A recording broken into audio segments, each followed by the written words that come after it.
We are live and recording. Calling the meeting to order. Good afternoon. Welcome to the September 9th Committee of Bar Examiners meeting. As a reminder, this meeting is being recorded.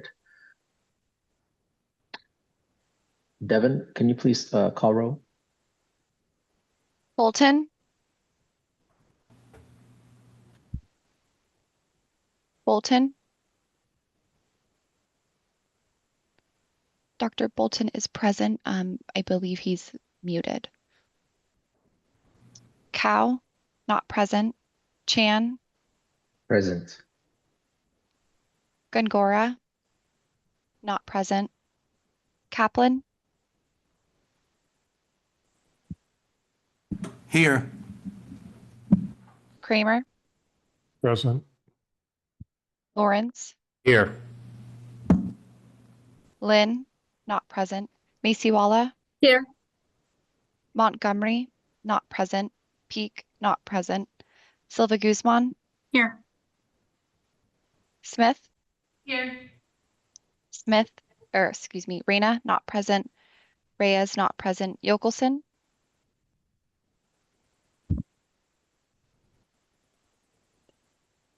Alan is giving a thumbs up, present. And back to Dr. Bolton. We have a quorum. Thanks, Devin. Committee meeting reminder. Sorry? I think we need to hear from Dr. Bolton.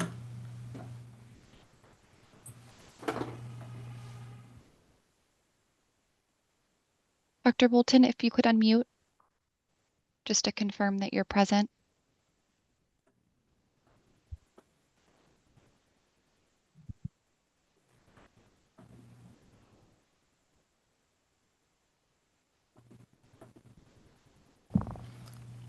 Okay, well, let's get started with public comment, Alex, and then we can, but we need to make sure that Dr. Bolton confirm. Oh, I think he's off mute now. Dr. Bolton?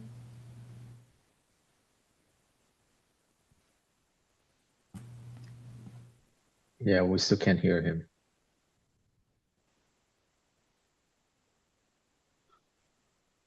Let's move forward with public comment, and then we'll confirm with Dr. Bolton, but we need to hear his presence. Okay. Well, before we begin, we have several meeting reminders. As required by the Baker-Keene Open Meeting Act, members are to appear visibly on camera during teleconference meetings, except if a member is unable to appear by video due to connectivity challenges. And I ask that any members who are present with the cameras off state their names and reasons for not being on camera. Also, if a member joins the meeting after roll call, they should raise their hand virtually to notify the chair, me, and the public of the presence. If the camera is off, they should provide an explanation. Members should also raise their hands when leaving and returning to the meeting if they will be absent for more than 5 minutes. Next up is call for public comment. Before we begin, I want to remind everyone that, again, under the Baker-Keene Open Meeting Act, public comments must pertain to items that are on the agenda or be related to matters that are within the jurisdiction of this agency. Specifically, the committee exercises oversight on admissions matter, including the Cal 1 bar exam, the first-year law students exam, more character applications, and law school regulation. The CBE does not have authority over attorney discipline, and there are no attorney discipline matters on the agenda for today's meeting. Members of the public wishing to comment were encouraged to submit their written public comments prior to the meeting to ensure that the committee would have enough time to consider those comments. The committee has received those comments, and thank you for that. Also, just to facilitate hearing as many members of the public as possible, I encourage you not to repeat points that were made by previous speakers. Before we proceed further, Devin, can you tell me how many event signups we have for today? We have 3 members of the public that have signed up in advance, and there are 3 total hands raised. Okay, and how many do we have at each noticed location in total? I believe we just have 1 member of the public at Justice Maciwala's location. I know the thought process perhaps is to ask for a motion to suspend the rules to limit public comment to 20 minutes, but given that we only have maybe 6 people, that may not be necessary. But again, we'll see how that pans out before we decide whether such a motion would be necessitated. And for those who are participating by Zoom video, you should have a function for virtually raising your hand. It is again the hand icon at the very bottom, and you should it should appear at the bottom center of your screen. If you want to address the committee, please click on the hand icon now, and the committee will call on you in the order that the hands are raised. And also for those who are participating by phone, you may virtually raise your hand by pressing *9. Again, that's the star key followed by the number 9. Again, doing that will let us know that you would like to make a comment, and the committee coordinator, Devin here, will call on you and open your microphone so you can address the committee. And for those who are participating from a noticed location, please let us know, or the staff present in the room, that you would like to make a public comments. A staff will have an on-screen countdown timer visible to all attendees during the duration of your public comments. The timer's 2-minute countdown will begin as soon as you start your comments. Again, the timer will flash throughout the final 10 seconds. With that, we can proceed with advanced signups. Again, just to remind everyone, for those who are ADA accommodated, those commenters will be allotted with 3 minutes. With that, Devin, who do we have on the advanced signups? Our first public comment, I believe, is from Benjamin Cohn. I do believe that Justice Macy Wall has a member of the public in her office that would like to provide their public comment.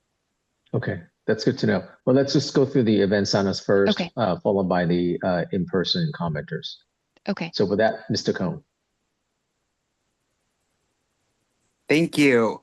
I want to remind you all that for the vendors that you're hearing from and potentially selecting today, they should still have the functionality to do remote testing as a testing accommodation, even for February 2026. That duty remains regardless of whether you're allowed to do it as a standard condition of the exam under the proposed bill, SB 253, or under any NCBE policies that may exist. The functionalities that you should be looking for include the ability to integrate video feeds from both a webcam and a second cam, perhaps a body cam that faces what the applicant can see. I see that Exam Monitor does not have that the ExamSoft version does not have that capability, and it looks like there was some vague in the agenda attachments suggestion that Xtegrity could have it, although I'm not sure if they do have it, and it does. If I'm reading it correctly, appear that ILG does have it. So that is just my read of the agenda attachments. I hope you ask whoever's presenting about that. The next thing that's important is to have it be able to integrate both by Bluetooth as well as by perhaps other connections to the applicant's computer that don't involve an internet connection, so that the video can perhaps have an offline or a non-live, depending on the nature of the accommodation setup. And then the third thing is to consider the reputation and reliability of these different vendors. ExamSoft has had more incidents than the other two, including July 2021. You really don't want a repeat of any scale of tech issues, even if they're not as bad as Measure's, because that will just create a narrative that the kinds of things that Measure caused are continuing that I don't think you want. And then I want to remind you that ILG gave public comment for July 2025 selection that they would be $300,000 cheaper than what Public Records had indicated the ExamSoft bid was. So if that's still the case, I think that is something you really need to consider when you have constant proposals to raise exam fees that should not be done. Thank you. Thank you, Mr. Cohn. Who do we have next? Our next public comment is from a phone number ending in 1085, who I do not see in attendance. The next advanced sign up is from D. Allen, who I also do not see in attendance. Okay. Then in that case, assuming there are no more advanced signups, we can now begin with in-person public commenters, starting with the LA office. Do we have any?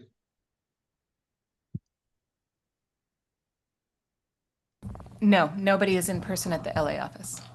Then SF office, do we have any? No members of the public here. Okay, then we can now go through each remote locations. So excuse me, this is Justice Maciwala. I have a member of the public at my nose location, and he's been patiently waiting to speak. Thank you, Justice. Please.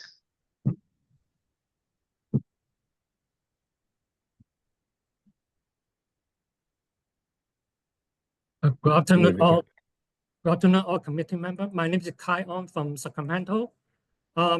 State Bar intentionally delaying the investigation of my complaint. State Bar has have issue on their honesty. So how could California citizens trust the bar exam that are conducted by State Bar of California?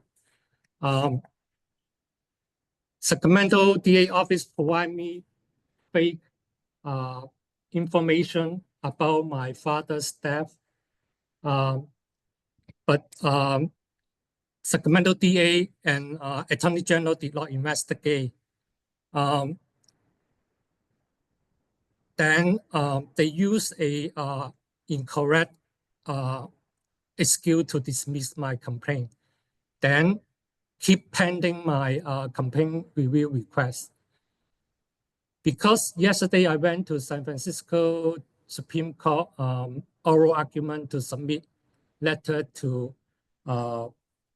Committee on Judicial Ethics Opinion and all the judges. Then yesterday they contact me, they will start review my complaint.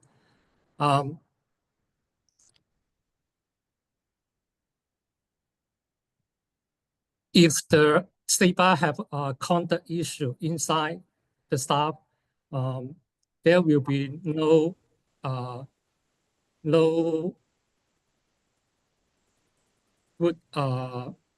exam for the law students. So please share this information with other attorney and all other legal profession about that. It's possible some political power is controlling the State Bar of California. Thank you. Thank you for your time. Our next public comment will be from Ray Hayden. Never know where that unmute is going to show up. Anyways, I have a couple of quick things. I am in full support with the remote option for exams. It plays in well with what Mr. Benjamin Cohen had said about the potential for accommodations for those who need such. And also that it would also play in well with the agreement between the CBE and the BOT, Board of Trustees and the CBE, that they can have potential for having more than 2 exams per year due to the delay in grading the manual written section. Multiple choice questions could be used for that and as a remote exam as well. Further, the ability to, well, that was it. Really, is that the remote exam and the ability to have more than 2 exams per year. They play them well together. Another comment, but I submitted a written comment as well, and I kind of hope that you all got to see that. And with that, I'm going to let you get back to your meeting. Have a great one and take care. Thank you, Mr. Hayden. Our next public comment is from Lola Mohammed. Hi, can you hear me? Yes, We Ms. can. Oh, great. I'm calling again, trying to advocate for myself this time. I'm not sure of how many other candidates were interviewed with the HUMPRO outside third party that was hired to review our case regarding not receiving accommodations. But as a person that has some disabilities and was approved for accommodations and had documented that how many times I was locked out, me having no ability to see what I was typing on the screen time after time after time. I sent about close to 30 pages of screenshots in emails and messages that prove all of this. And I know that the meeting last month that I attended said that only one person was found, only one examinee was found to have not been given, their appropriate time, and that person was notified on, I believe, July 18th. Well, my interview with the HempPro agent did not happen until the first week of August. So I was not in that number.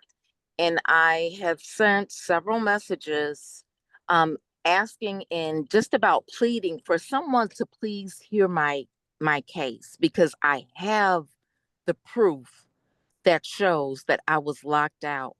And on some of the exams, I didn't even get regular time. So if someone could please look into this Thank you. issue. Your time has concluded. Thank you. Thank you, Ms. Mohammed. Our next public comment is from Zoom user.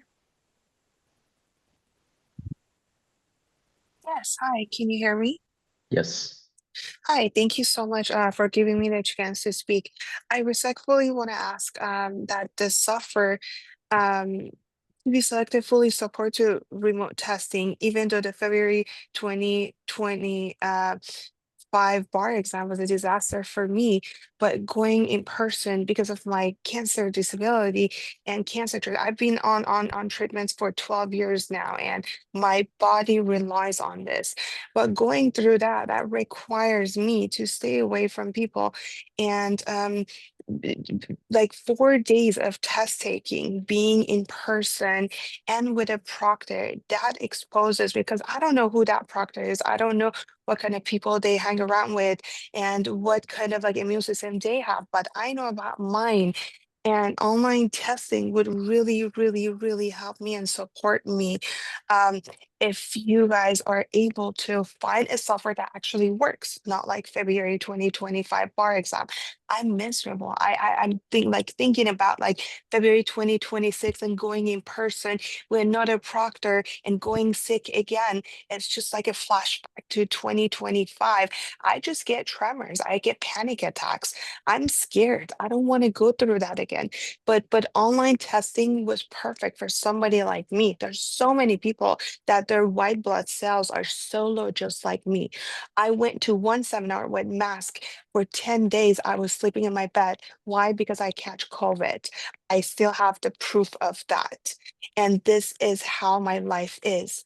So please, please, please help us for people. I didn't choose to get sick. Life happened to me. It wasn't my fault to get cancer. It's just happened to me.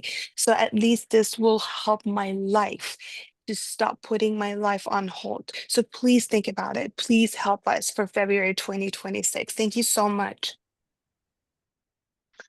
Thank you for your time. And then I pray for your full recovery. And please reach out to us or the staff, Donna, Audrey, if there's anything else the State Bar can do to help you. So again, thank you for your time. Devin, do we have anyone else? We do not have any additional raised hands. Okay. Then in that case, thank you again, everyone, for the public comments. This concludes the public comment period. With that, we'll now turn to our open session. The first item we have is Chair's report. Audrey or Donna, do we have anything that we need to report out? No, but if we could ask Dr. Bolton to state his presence, that would be helpful. Please do, Dr. Bolton. Are you present?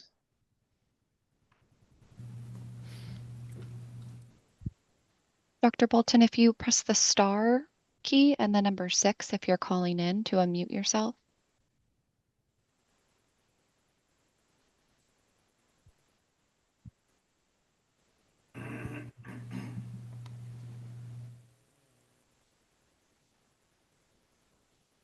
Dr. Bolton, I see you've unmuted yourself. Could you just confirm you're present?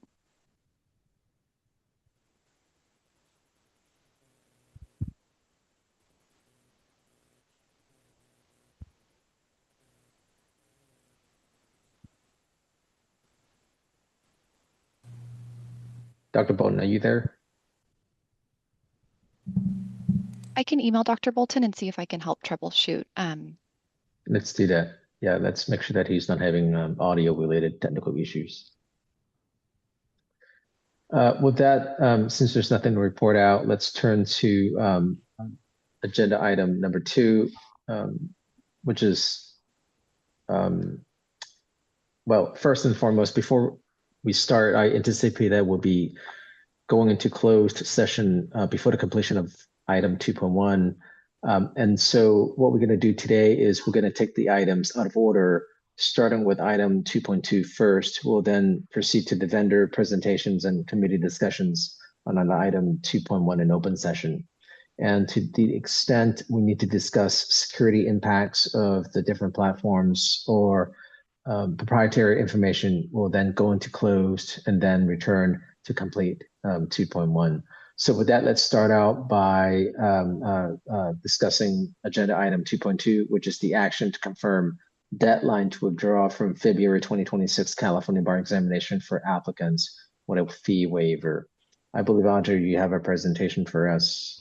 I do. It'll be pretty brief. Okay, please.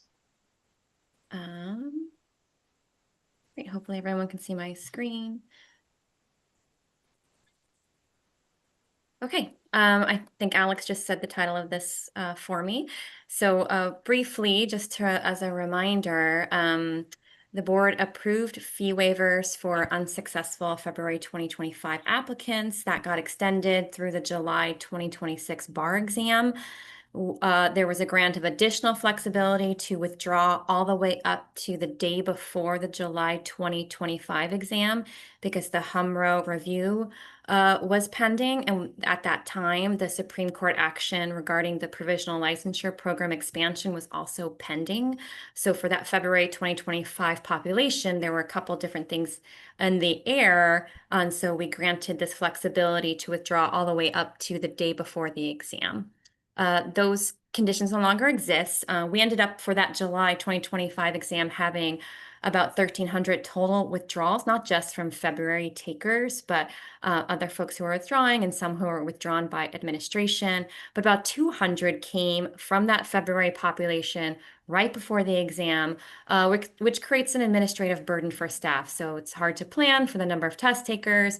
It complicates the assignment of proctors for site locations, other issues on site affecting resources when you have kind of an unknown number of people who might show for the exam.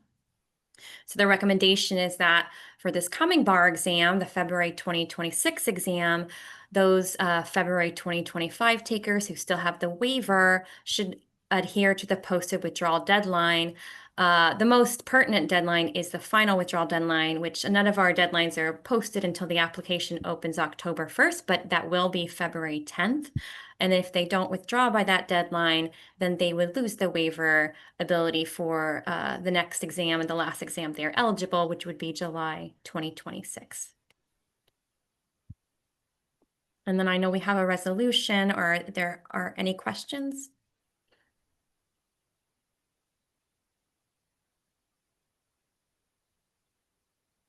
Do you want to share the resolution, Devin? Yes, here we go.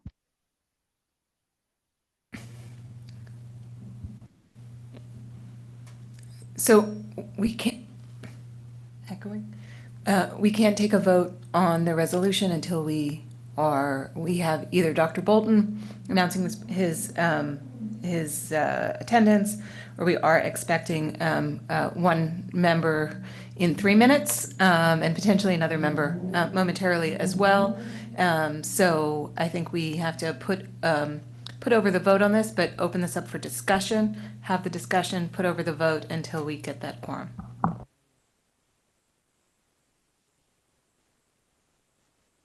Do we have any additional comments or Dr. Bolton's discussion? hand is raised, so hopefully you can announce your presence, Dr. Bolton.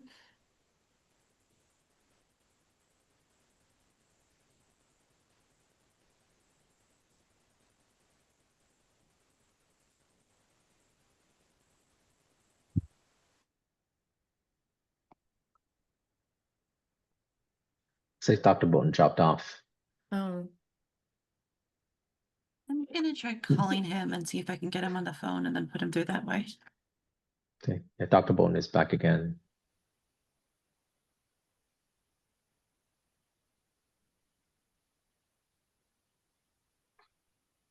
But while we're troubleshooting Dr. Bolton's audio feed, Donna, we'll just put this in the back burner. We'll come back to this. Is that okay with you? We'll now just turn to agenda item 2.1.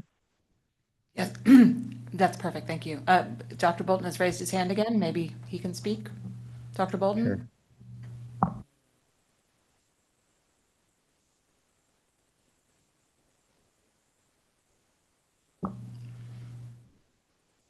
It looks like he's still having some audio difficulties, so if we can, well, let's go ahead and move to item 2.1. Let's do that. okay. So next on the agenda is item 2.1, which again is the exam software vendor presentations and action or recommendations for the February 2026 California bar exam. First, we again have an overview from Audrey, and then my understanding is we'll then have a presentation from representatives of Extequity and also ILG. Yeah, that's exactly right. So thank you for saying the item title again for me, looking at the vendor presentations and then making a recommendation. So just to give you some context, the February 2026 exam will be delivered in person in the traditional model where applicants type into basically text boxes that then get uploaded into PDFs exported to the grading team for grading, and questions are given to them in hard copy. 3 vendors currently provide platforms supporting bar exam delivery for this kind of traditional model: ExamSoft, ILG, and Extegrity. There are other vendors, of course, that provide exams in a variety of different ways, and one, ITS, has been selected to do the next-gen exam for the NCBE, but that vendor is not currently in this traditional bar exam space. You'll see throughout the item, the written item that you have, the relevant guiding principles that were adopted by the committee have been linked to different factors for your decision making. Doing it right is more important than doing it fast or cheap. Delivering a reliable and predictable exam, minimizing risk, taking lessons from February 2025, accessible, affordable, fair, and equitable exams, considering both remote and in-person options. Caution cannot trump innovation, and then partnering with law schools to test exam administration platforms approaches. And you'll see throughout the vendor materials that different law schools do use some of these software vendors as well. So this framework has been mapped to 6 categories: the candidate experience, kind of the output, so how we get the output for grading and file management, scalability, meeting the demand, of course, for California-sized applicant populations, and then future readiness if there is going to be a remote exam in the future or even a different style than the traditional model. Implementation and risk management, security and compliance, and then cost and contracting, and those associated points in the rubric provided for the committee. So ExamSoft, of course, you'll remember, presented to you at your last meeting. Extegrity is on deck to present as soon as I am done talking, and then ILG will present for you to see the software and to ask any and all questions. All the vendors completed for you today a rubric that was very detailed, that was attached to the item, and then there was a collapsed evaluation framework going over those 6 areas for you to kind of hone in on your decision making. Again, today you're going to make a recommendation for a software vendor for February 2026. Those are the 6 categories that I just went over for you to consider. And then there's the comparative materials for your deliberation. And then you'll have a discussion and then the recommendation for the Board of Trustees. I believe Paul has a hand raised. Yeah, last time I didn't really know it was a beauty contest when ExamSoft presented. So will they have a representative available if we have questions of them? They don't have a representative in the attendee pool today, but I can definitely text someone if we need an answer from ExamSoft as well, but they did provide pretty detailed notes for you. That was all I had on the presentation.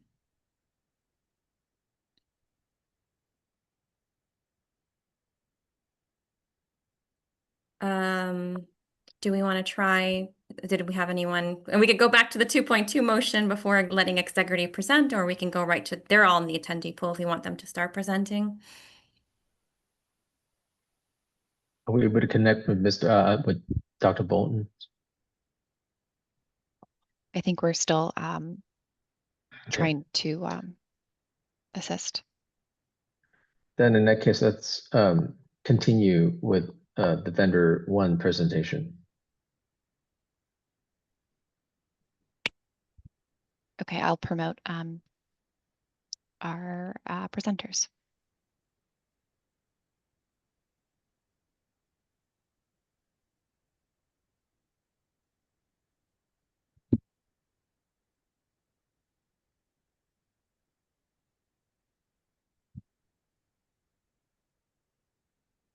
I see Greg Sarab, he's the CEO of Extegrity, and we're presenting the rest of his team. It's Alexa and Dane, right? Correct. Thank you.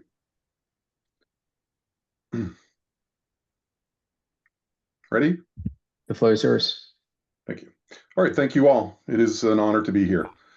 I hope all of you have had a chance to read the notes I submitted, especially our origin story, which has a bit of a surprise twist. Extegrity has been a quiet success for decades. Our uncompromising standards have earned us steady growth to the point where we are in use at 1/3 of US law schools, including most of the top tier and all of the largest law schools. And I'll just share this chart briefly. All of that is entirely by referral. We don't do any active marketing. Our focus is 100% on our single system for law schools and bar exams. And we'll take that down. On the technology side, Extegrity was founded as a reaction to the risk I saw from adding features to increase sales, which I believed at the time, and still do, was unsuitable for high-stakes exam software. The problem with every new feature is that it cannot possibly have been vetted hundreds of thousands of times on real exams. If software is built for multiple markets, then every feature added for a non-law exam adds code that can impact law exams with no corresponding benefit. And that being said, Exam4 has kept up with how law schools and bar examiners want to use exam software, and at the same time, a cautious approach is absolutely appropriate. I want to call particular attention to a practice we have followed since we started doing bar exams more than 20 years ago. Our strict policy is that we will only release software for bar exams that has been used on a session of law school exams. If there is a known issue, we will tell you, and we will find a workaround or a way to explain it to examinees, because we believe attempting a last-minute patch is way too risky for bar exams. As a result of this policy, Exam4 has had basically no major failures ever. And I realize that's a big statement, and I urge you to talk to our references. Finally, I want you to know that you will always deal directly with me and my top management. Myself, our CTO, our customer service, technical services, and web directors have been with Extegrity for 20 years or more. This is very uncommon in a small technology company. At this point, I'm going to show you a 5-minute video of the bar examinee experience, plus what the printed exams look like. And after that, we'll have most of our time reserved for questions and discussions.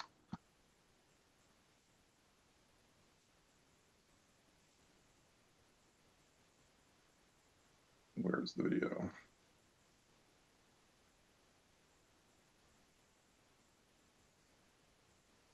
Step 1. Registration and download. Go to the Exam4 website. On the main page, choose the blue Download button. Type California in the search box to find the California Bar exam. Select the exam and complete the registration form. If already registered, click the Skip to Download button. Click the blue Download button and find the installer for the software in your browser's download location. Step 2. Installation. Run the downloaded installer and follow the instructions. Step 3. Startup. Select Prepare to start a new exam and click Next. Enter the exam ID in both fields. The software compares double entries. This simple method has proven highly effective at slowing examinees down and assuring they put in the correct ID. If the protected info field is present, complete it as instructed. Click the first drop-down box and select the exam, and select it again in the second box. Click Next. Click the checkbox to confirm, then click OK. Examinees can adjust the font size and screen contrast for typing and should try different combinations over a few practice sessions to see what works best for them. This only affects how the exam displays in the software and has no bearing on how the exam prints. Click Next. Examinees check the box to confirm an understanding of the instructions provided here, including the crash recovery procedure. Click Next. The word Closed is pre-populated in the exam mode field. Check the box to confirm and click Next. On screen 6, examinees have a chance to verify their information before starting the exam.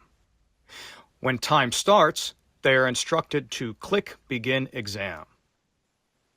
The security check will find anything preventing Exam4 from establishing a secure environment on the laptop. Examinees are strongly advised to go through this process well in advance of exam day and to bring any error messages or violations to Exam4 user support. Extegrity sends multiple practice session reminders, resulting in very few issues on exam day. The examinee is ready to start typing. Exam files are encrypted, so examinees will not be able to open the file after going through the session exit sequence. Exam4 has basic word processor functions in familiar places in the menus: bold, italic, and underline, left, right, and center justification, and special characters. To hide the screen during exam, examinees should click Show Screen Shield, then click anywhere on the screen to return to the exam. A power icon will indicate if a computer becomes unplugged and is running on battery. When time is called, examinees will click End Exam and then End Exam Now. Check the box to confirm, then click OK. Once the exam session is complete, the exam is locked and cannot be reopened. Examinees are directed to record the confirmation number on the exit card provided and on their question booklet or other secondary location. The exam has been saved to the laptop hard drive a final time, ready for manual submittal. Exam4 does not submit automatically. Examinees may now exit out of Exam4. Bar exams are submitted after leaving the venue. Step 4. Submittal. To submit exams, the laptop must be connected to a home or public network. Once connected to a network, launch Exam4. After a few seconds, the Submit Required Exams button appears. Then click the button to submit all files for all sessions of this exam. A pop-up should indicate submittal successful. If not, The most likely issue is an unreliable network connection or interference by firewall or web filtering settings. On success, the Exam4 collection server returns a receipt which provides dispositive proof the exam was received. Exam files and submittal receipts are stored on the laptop. Examinees are informed that they are responsible for keeping these files until they receive their exam results. Step 5. Output.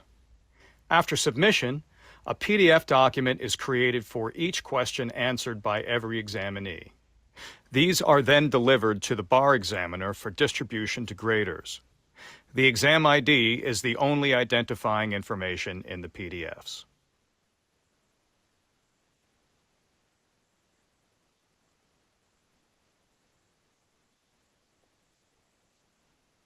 And questions or comments?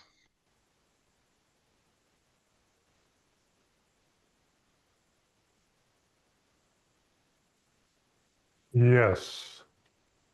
Your software runs on Windows PCs, I presume. Does it run on ARM hardware with Windows? It can't, yeah, it does. Yes. Okay. Macintosh or Macs? All recent versions of the operating system on Mac and Windows. Okay, what about Chromebooks? Not Chrome. Linux? Not Linux. And not iPad. Okay. Okay, this may be more for staff, but we have a system, a back-end system that we use for grading, into which I gather, I don't really know because we've not been told much about it, but presumably the PDFs are loaded into this system, and then grades, they're then accessed by the graders electronically. Is that correct?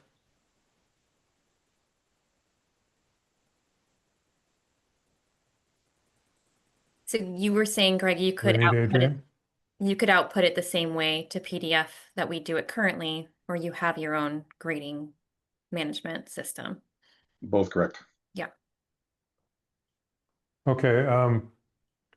One thing that could get expensive for us is if we have to use, well, we may want to keep using our own grading management system because our graders are familiar with it. But if we're going to use theirs, has staff looked at it to see if it's workable for our graders? If not, are there programming costs that would can be quite significant given the way we do, we have our back-end systems customized. Have we taken those into account?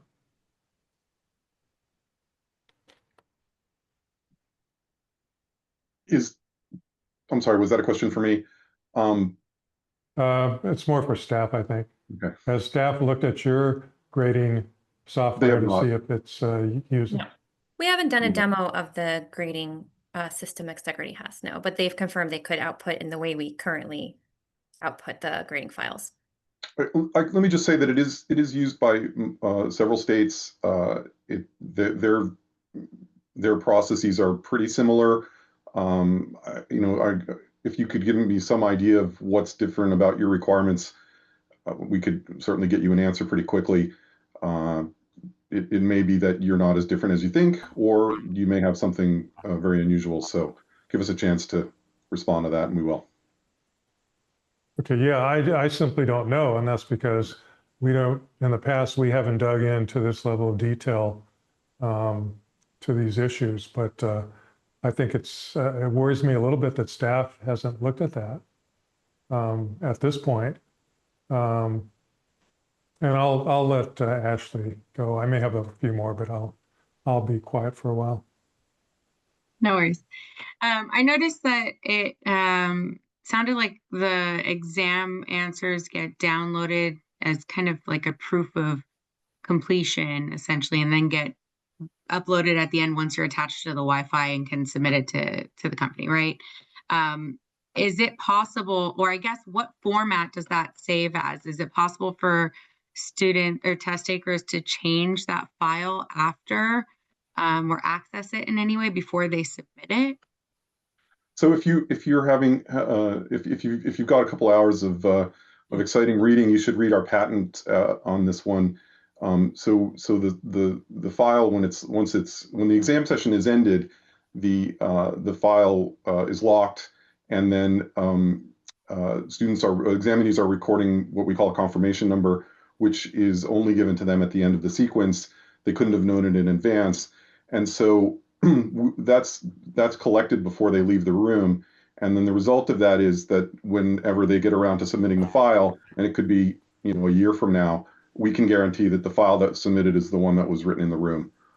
This level of security against submitting a false or a modified answer later is unique to us and pretty important. And could they see, I guess, away from editing, could they see what they've written in, the future if they submit it and then, for some reason 6 months later they want to go back and reread what they wrote? Can they do that? No, it's locked and it's encrypted. It's fully locked. Okay. They're not breaking the encryption. Gotcha. Thank you.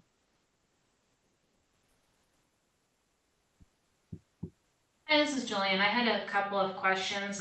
Going to the software demo, is the answer one big file, or how do the applicants go between questions? Because from the demo it looked like one big file, but I was wondering how that works in practice. Sure. It's a single stream of text for each session. And the reason for that is it dramatically reduces the complexity of the underlying programming. You don't have to hold multiple windows in memory, and people can, if that's how you have it, like with a tabbed interface, people could be moving back and forth from one window to the other, copying here, pasting there, and it can put a pretty heavy burden on the machine. So what we always have done is do that as a single stream of text, and it's plain text. It's very, very light. And then there are those dividers that you saw that are pretty obvious, and the examinees have really no difficulty moving from one section to the other. And it's all in a single stream of text. So super light, super reliable, and perfectly functional for people. And then we split them apart on the back end. There hasn't been any issues with, examinees trying to find a question, like I need to go back to one, trying to make that easy. It's a scroll. It's pretty easy to see it. And for example, those dividers only go about halfway across the page. So if you have fairly heavy bit of prose there, it's pretty easy to scroll up and down and see where you are, see where those dividers are. I mean, it's only a 3-hour exam, and it's just a few paragraphs. So it's the trade-off is there's really no usability issue, and the advantage is that it's a single stream of text that's very easy for the machine to handle. And I had two questions. Maybe I'll wrap them into one because they were late. I wanted to know more about the accessibility. If issues, I think you're saying if your software can't handle it, there would be other ways to accommodate. So I was wondering more detail on that. And then as far as the remote capability, saying that, your patent's pending, but just in general, that there is a possibility to have remote testing and not even needing a second camera. Could you go over those points? Sure. So what we found through year after year of working with law students and bar examinees is that that depending on how much technological intervention they need for their accommodations, when more is needed, generally there's a sort of a cutoff where people are just not really comfortable using other software, and so for us to accommodate that is to my experience that's appropriate. And in my previous career, I actually worked in disability rights for several years. It's familiar territory for me, and I think for people to have who need an accommodation to have what works for them, that's that we wouldn't dream of not facilitating that. As far as the remote exams, I mean, we all hear just from the couple of people that talked, and obviously you've been hearing this for a long time, how important it is to people to be able to do these remote exams, and we get it. I mean, we'll support this. One of the things that will make it more feasible, and I'm saying this in the context of having been pretty visibly on the record of skepticism about what it might take to get a large scale remote exam done. But if you're talking about small numbers, yeah, that's definitely within the realm of feasibility. And whether that is in conjunction with our software or without it, you know, the remote proctors can do this. And I think it's a really great use of that. There's a number of specialist providers. We've talked to several over the years and worked with several. We have some capability built into our software. We're working on more. As I mentioned, as you mentioned, that we have something else that we've got, you know, in the pipeline. So this is a moving. This is an in motion topic. It's definitely not been solved, and certainly not been solved at anything approaching a large scale. But in small scale, yeah, it can be done in a bunch of ways, and that'll get better. How close are you to figuring that out? Is this something, you know, you're still working on, or is it, you know, pretty close? I'm not sure you can say, you know, details, but just kind of wondering a general timeline. You know, it's one of those things where aspects of it could be done quickly and other parts might take longer.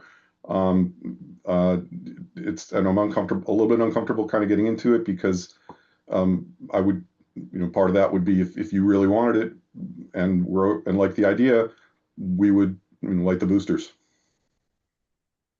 Thank you. Greg, this is the chair. I got a couple of questions for you. Mm-hmm. What's the maximum number of simultaneous users your platform can support? And by that, I mean, at the time when all the applicants have completed the exam and they have to upload all the answers, have you tested your platform to identify what that number would be in terms of how many users can upload at the same time? Sure. Well, so if you remember several years ago, there was an incident that I won't name where people did have some trouble submitting, and it was not with Extegrity, it was other software. And so at that time, you know, there was a lot of discussion around it, this sort of 2014 kind of time frame. And we did some extensive testing to see what would you know, cause ours to stall. And my recollection is we couldn't generate enough to even notice. And why would that be? Well, there's a fundamental difference in technology that we use versus what others I use, at least to the best of my awareness. I don't have any inside knowledge, but we do not use a database backend. So we are simply using, and I realize this is a little bit technical, but stay with me. We are simply using an HTTP post collection method of a tiny text file. So when you click a link on a web page, that's the same kind of an operation. It's the kind of thing that's been done trillions of times. And almost any web page you click is going to be a bigger file by orders of by many times, if not orders of magnitude, than the files that we're submitting. So, and of course, if we had to, we could stand up a second or third or however many servers for the day or two to collect these files. Because of the technology we're using, this is how the internet was built, and it's not even gonna blink. And it's because we don't use the database backend. Okay, so just to make sure I understand, so you're saying that there's no limit as far as how many applicants you can support when they're all uploading the answers on collection? Well, also they're not all dropping it off at the same time. If they're leaving and going and finding a cafe or going home, it's going to spread out a little bit. If it's spread out over, even if, I mean, we could, if I recall correctly, we set up a server to test some of this, and I remember sharing the results with the several states, and I think we had 10,000 concurrent, and it just wasn't even blinking. So it's a lot, and our file sizes are very small. I mean, we're talking on the Windows side 20K. I mean, these are microscopic, and again, there's no database happening at the back end. It's simply dropping the file off. This is what the internet was built on. Alex, if I can follow up on that line of questioning. Sure. Greg, I saw in your materials that you support or have supported 10 bar exam jurisdictions. If you can tell me what's like I'm not sure if those are all at the same time or over a course of years. What's the number of test takers that you support for a July exam or a February exam? So our high water mark was probably was right before COVID, and then things got a little weird. But for the July, I think 2019, we were somewhere close to 6,000 or so. I realize that's a notch below your July, but it's definitely above your February. And and that was not only was that in 9 or 10 states, but one of them was in about 40 rooms at this university campus. So you guys, I think, will be a lot more together and organized than that, and one set of instructions. And at the same time, as NCB makes progress with their stuff, you'd really be the only ones we're working with. So this is completely within our scope and scale. And also, I should point out that we do hundreds of thousands of law school exams. Some of those, mostly those are submitting to their servers, but a lot of them, actually half, probably submit to ours. This is, yes, you're big, but you're not bigger than a third of the law schools. Yeah, and I think I'm cautious about using a comparison with other exams, even law school exams, because we've talked to a number of vendors in the past who had done 70,000, 150,000, millions of exams. Right. The bar exam just was different because of the length of time, how much, for whatever reason, it's just proven different.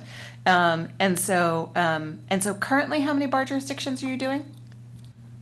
6. And so what would it take to scale up your tech support, customer service, because if your max was 6,000 applicants supported in July 2019, and it's less than that now, let's assume we have 5,000 applicants for February. What would it take for you to scale up for the technical support, customer support, and anything else that might require scaling up? It's a good question, right? So what we've built is a system that rigorously is made to be as low support as possible. And so for example, my primary support person for bar exams and law schools, it's not his only job, and I've one person, right? So that's not about not having people. That's about not needing people. Now, granted, in law schools, some of the frontline support happens at the law school itself, but not always. In many schools, they send them just straight to us. So for bar exams, similarly, we have weekly meetings, or sometimes more frequently than that, and there's literally almost nothing to report. So I know that sounds like puffery, and I'm cringing at myself saying it, but it just simply is the way it is. And whenever I say something like that, and I've said a couple things like that, these can be checked, and you should check. You absolutely should check them. Talk to our bar examiners. Talk to our law schools.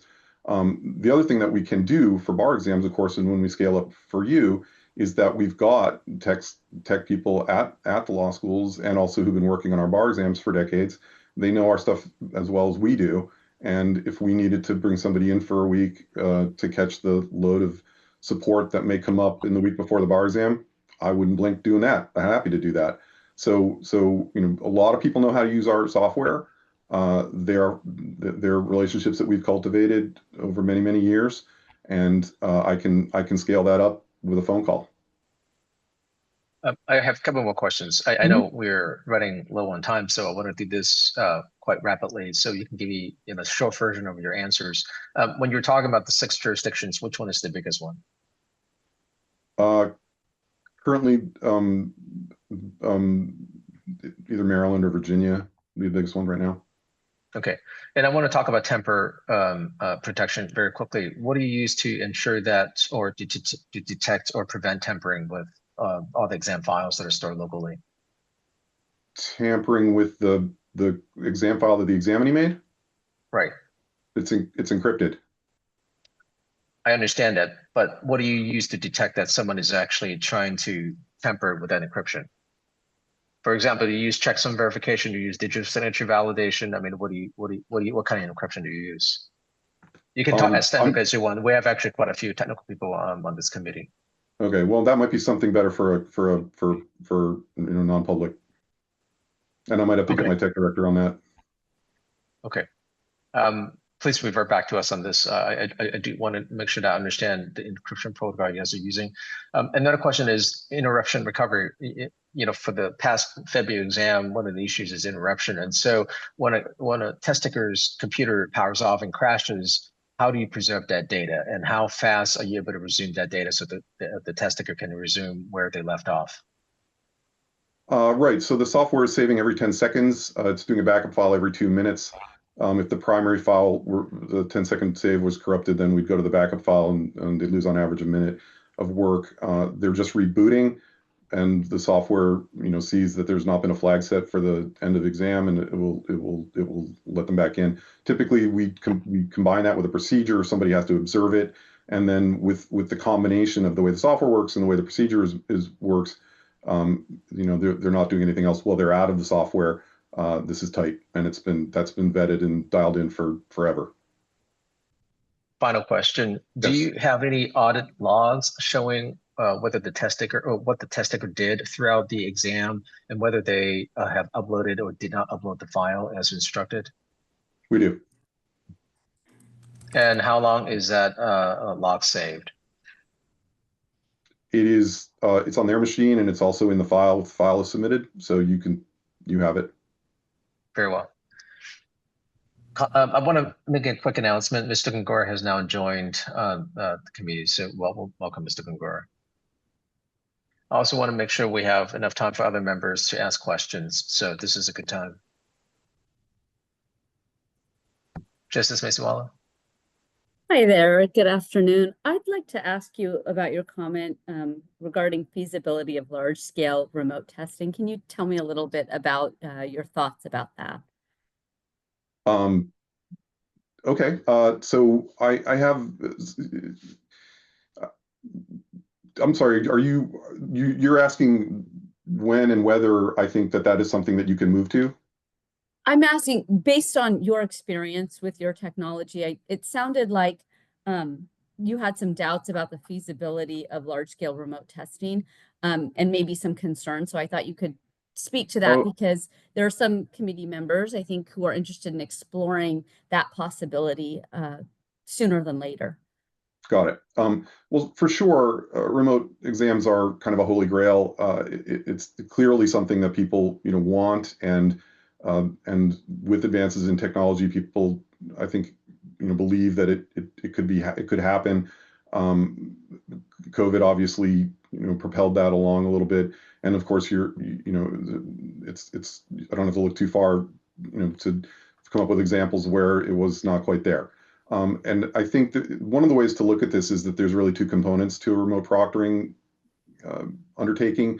One is technological and one is procedural, right? So technologically, you have an array of resources that are possible, what the software itself does, what devices are needed to get a good view of the environment, how files are recorded, how they're transmitted, what you do with them afterwards, how useful 3 hours of looking at somebody's face is to figure out whether they were up to no good in their apartment. These are really more technological issues. And then, of course, on the procedural side, I think you will have been told, and I think that the gold standard for a remote proctored exam is to have a person watching people, and that I agree with. But the limit is they can maybe watch 4 or 5 people well, and those people need to be qualified, and you need to have a lot of them. And then because bar exams are an event that can't be repeated, it all has to kind of go off at once in huge numbers. So it's really the technology. Obviously, there's a lot to work with. There's a lot of stuff out there. AI, obviously can help with some of that soon, if not now. But on the procedural side, if you want to have people doing that, getting those exams to start on time, having qualified people being the proctors, these are, I think, as human problems, these are insurmountable at this point. And so until the technology can make up for what people are needed for and prove itself, it's gonna be tough.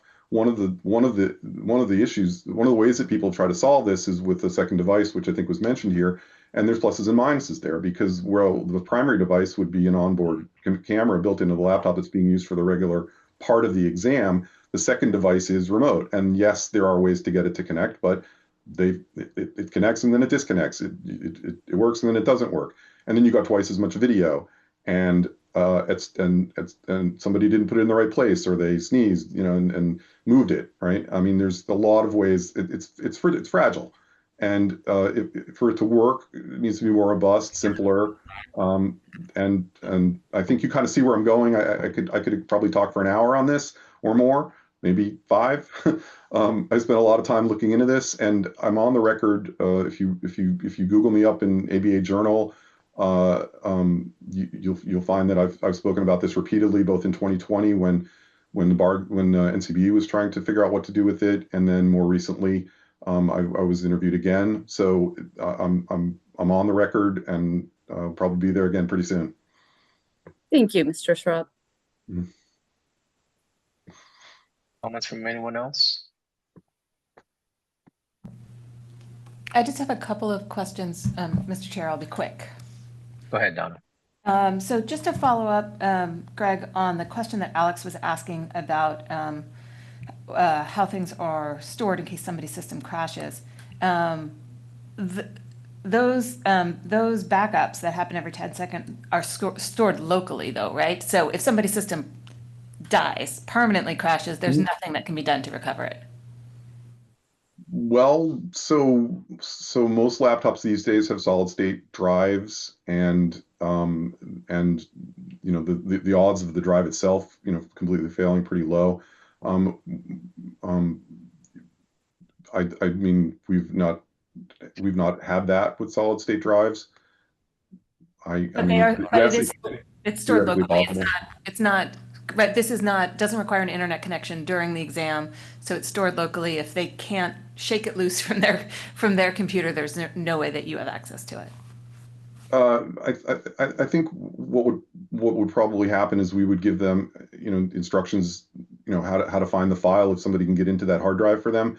But if the computer, but that also means the computer, failed during the exam, and they will have probably handwritten part of it. So, but I mean, we're really talking about something that has an extraordinarily low incidence rate, and I mean, I'm struggling to think of an example of where there was a crash and the file was not recoverable. I mean, it can happen, but it's not it's not once in 5 years. Sure. And then one final question.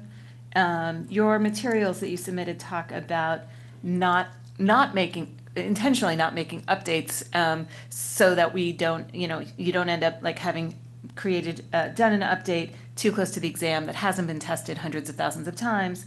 And so what do you do in the situation where there have been updates to operating systems that may make the computer incompatible with exam 4, or there's been the release of a new chipset that makes it incompatible? How do you deal with that? Sure. Well, fortunately, those major kinds of changes are announced in advance, and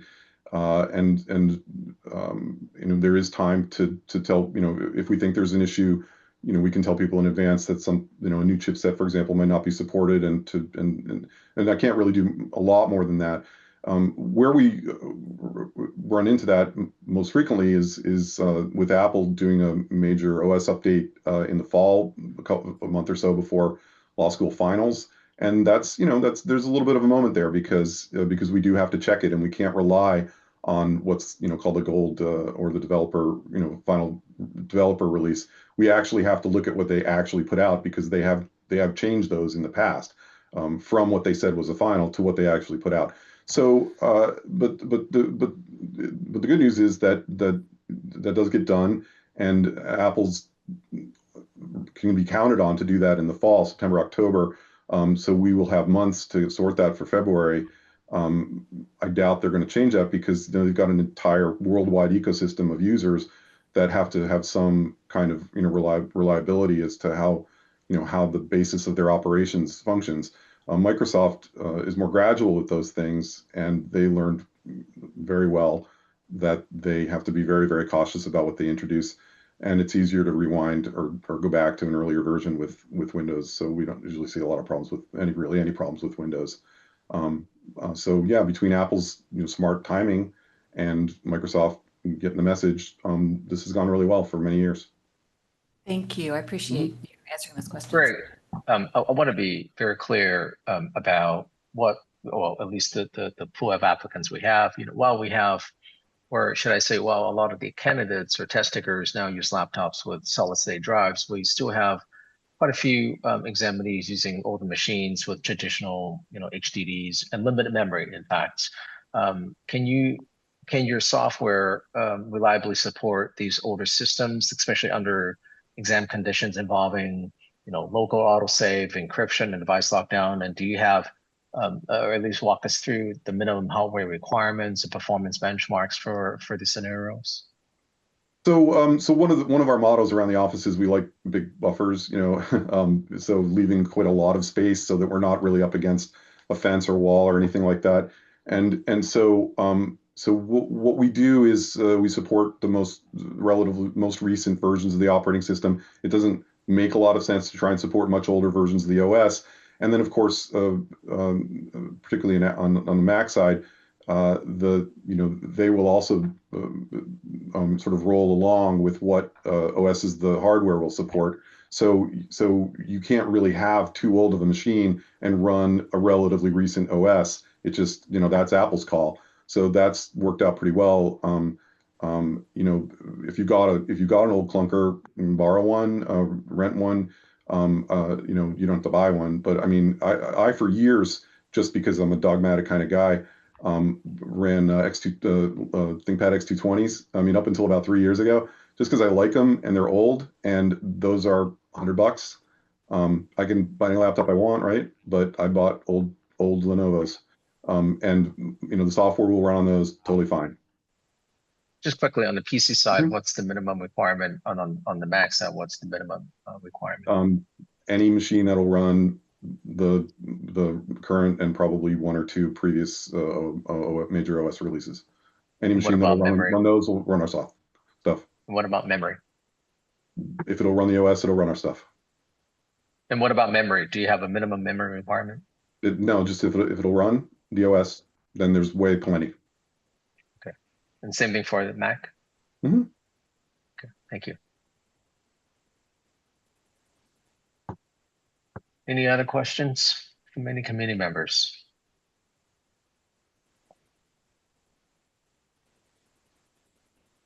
I don't see any more hands. Oh, go ahead, Mr. Graham. So one of the vendors has given us pricing for both February only and February and July. Donna, do we have that information from the others, or are you simply suggesting that all we should be discussing is February only? So we are, we're only voting, you are only asked to vote on February to the extent that the pricing for July helps inform your decision on what you are selecting for February.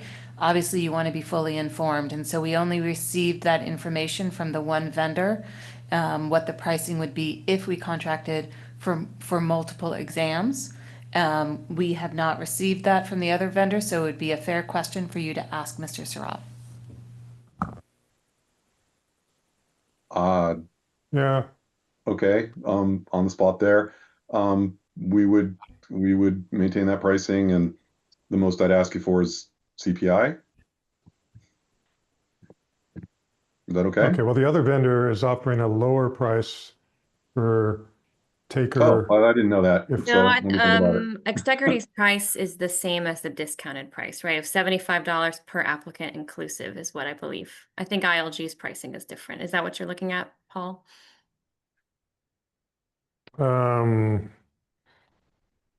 It was ExamSoft, I think.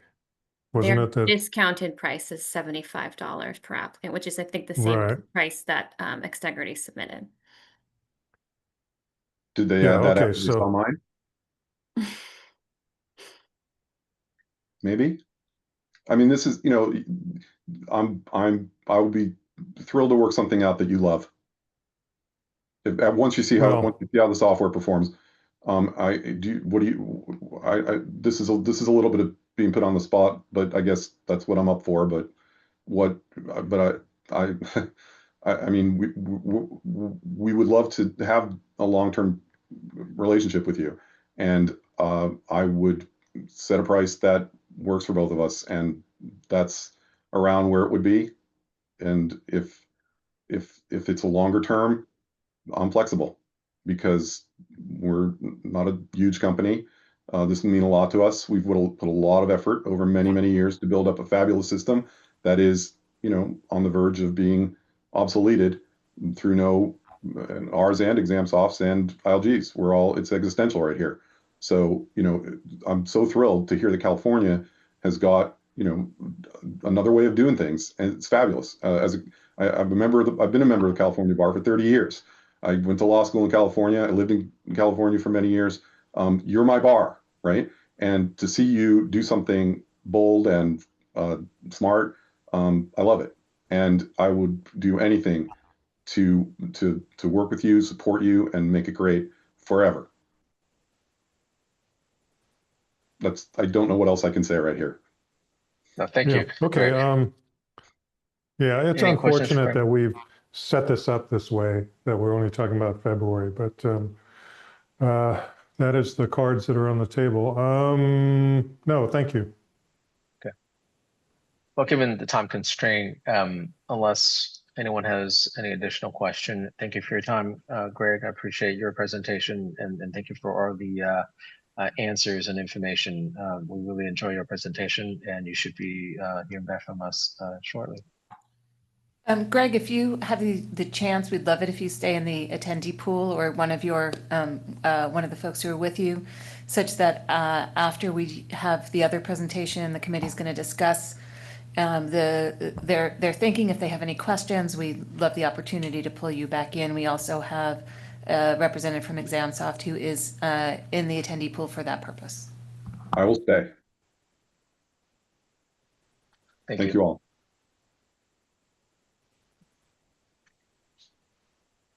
So Audrey, with that, I think we are ready for the next presentation. So you want to promote the folks from ILG, that would be great. Yep.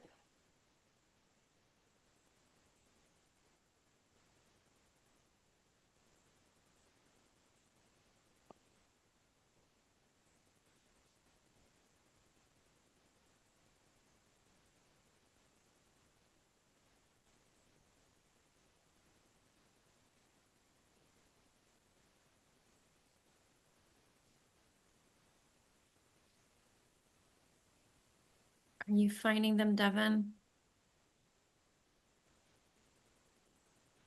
I'm on mute. I don't see Joseph. Okay, the Bar Smithman is from ILG, and there should be Joseph Figo as well, and I don't see him either. Boris, do you know if Joseph is joining? I do see someone with their hand raised. Is Miss Yeah. Mann? I can. Yeah, he's joining. He's right next to me. Oh, I see. You're next to each other in the room, then one of you will have to mute the computer. But yes, I think that's right. So they're next to each other in a physical room.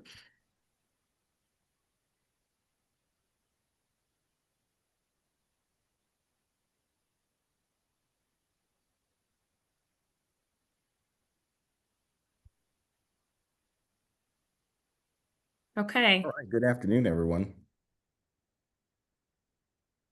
Can you hear me? We can hear you. We can hear you, yes. Your name on your screen says Missman, but this is Joseph Figo. I'm Missman. I will work with that. Good afternoon, everyone. Good afternoon. Thanks for joining us, Joe. The floor is yours.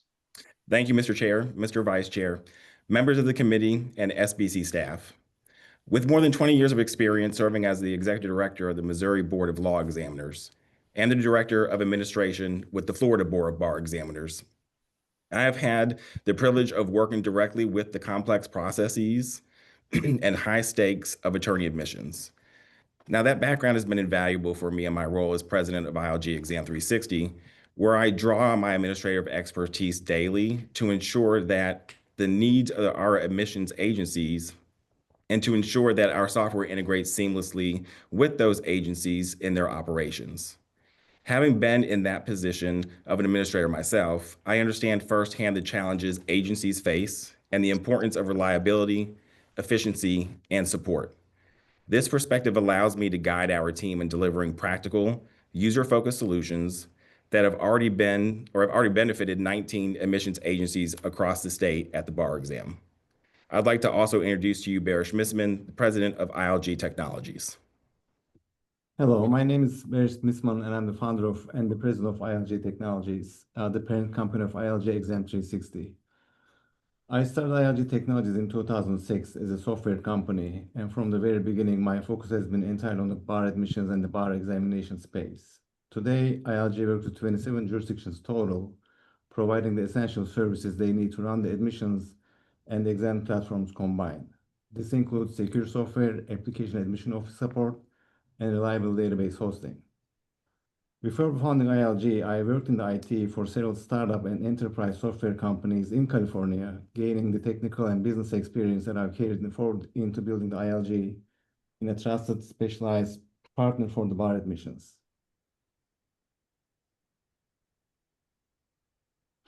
So Joseph will continue with our presentation. Thank you, Barish.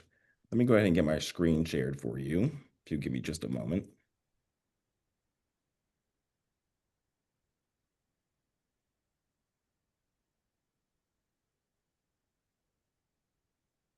As we mentioned, my name is Joseph Figo, and with me today is also Barish Misman.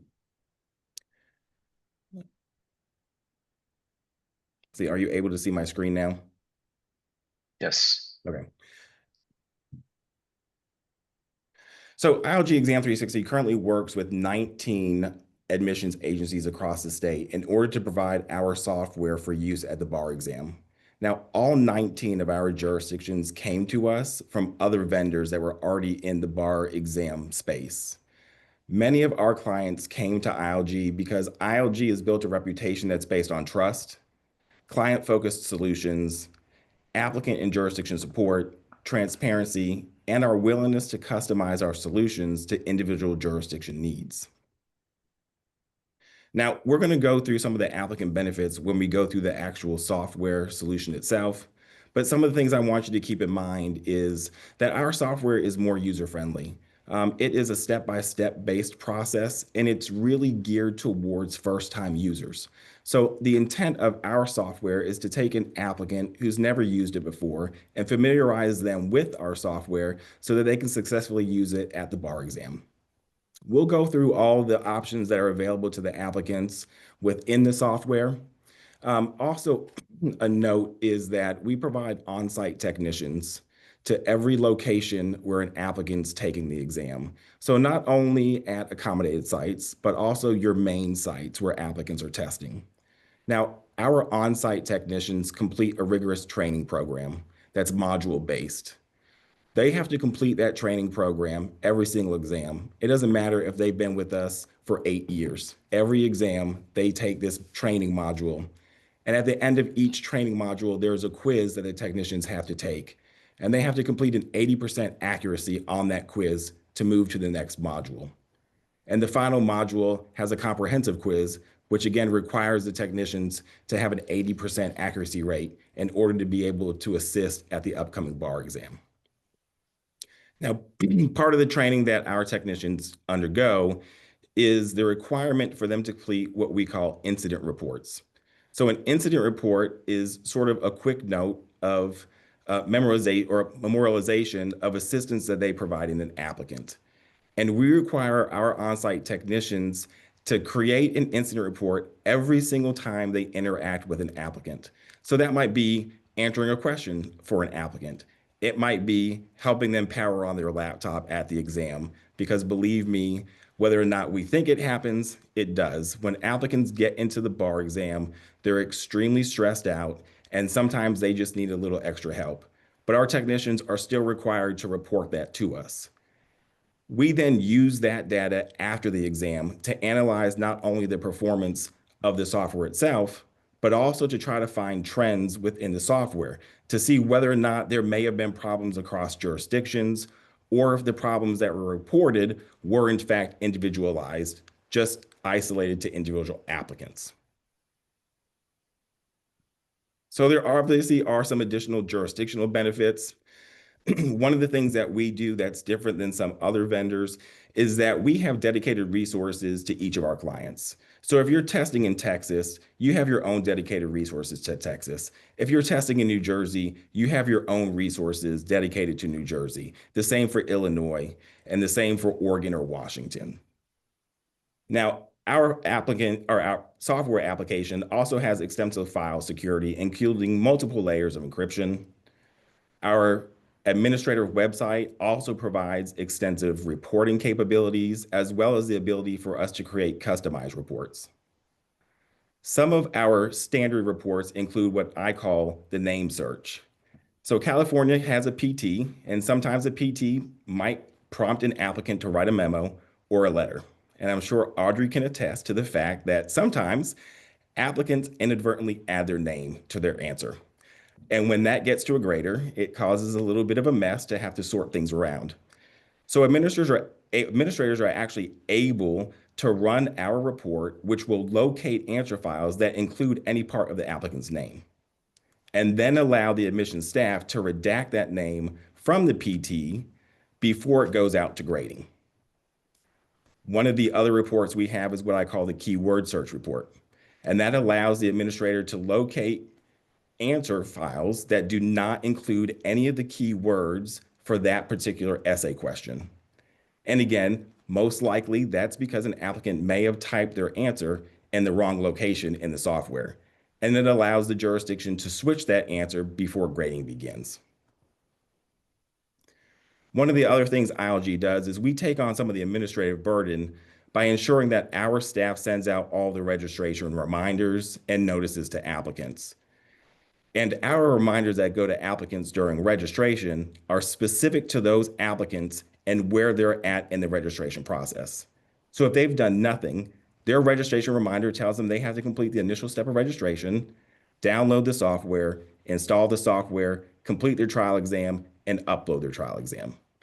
If an applicant's already downloaded the software, their registration reminder simply tells them, look, you need to log in, complete your trial exam, and upload it. So everything is customized based on where they're at in the process of completing the entire laptop registration process. After the exam, our staff also sends out upload reminders to applicants to remind them of what the upload deadline is for the jurisdiction where they're testing. I think it's worth noting that our entire operation is focused on the bar exam, from the application portal to the software itself that is used during the bar exam, to the administrative portal, our support staff, our technician resources, our training resources. We customize this whole operation geared and finely tuned for the bar exam. So Barish mentioned the applicant portal, and that's one of the things that we like to use for the applicants during the registration process, and we'll go through that process with you now. So applicants, as I mentioned, have their own dedicated website. So for instance, if California became an ILG Exam 360 jurisdiction, your website would simply be california.ilgexam360.com, and your applicants would have a user homepage waiting for them to claim. They click the login button, complete the initial registration process, and then it would bring them into their user homepage. So the user homepage you'll see across the top, it says register, download, trial exam, and upload. Those boxes will turn green as the applicants complete those steps, indicating that they're moving along in the process of completing the entire process. The first thing that applicants need to do is click the register button. When they click that register button, it brings them to a pop-up with some statements, just basic information that they've read and understand what the system requirements are, that they have to complete the entire registration process based on your requirements, not ours, that the jurisdiction can't be held liable if something happens with the exam software at the exam, and so forth. Now, as a previous administrator, I love the fact that we actually have a statement that the applicants have to affirm that they have read and understood this information before they can move forward. Once they completed registration, you now see that the register box at the top is green, and it also tells them under step 1, registration is completed, and it tells them the date and the time they completed it. And now their software download is available. And it again tells them when that software is available for them to download, the start date and the end date. The applicants have a download button, and they also have a button that provides them with a PDF of the installation instructions. In our example, it's showing a Windows instruction. So it's completely dependent on what type of operating system the applicant is using, depends on what instructions sheet that they get for installation. Now, when the applicant clicks the download button, they get presented with the minimum system requirements. And so, Alex, you can see here, for example, our minimum system requirements require for a Windows laptop, Windows 10 or higher.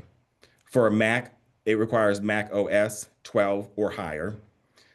We have processors that need to be manufactured after 2010. So our software is compatible with the Microsoft ARM processors, as well as all 3 of the Mac processors as well. We do require 4 gig of RAM, 500 megabits of hard drive space, and of course, just the minimum 10 by 24 by 768 resolution. Once the applicants click continue, they're then presented with the end user license agreement for them to review and confirm. Now it shows that the applicants have completed the download process. At this point, the applicants need to log into the software, complete a trial exam, and upload that trial exam. And we'll go through that process shortly. Now, once the applicants do that and they upload their trial exam answers, it provides them under step 3 with the date and the time of their most recent trial exam upload. Now, you'll also notice that there's a nice little yellow button under that that says View Answers. That's because we provide applicants with access to their trial exam answers, because we encourage applicants to use our software for bar prep purposes leading up to the exam.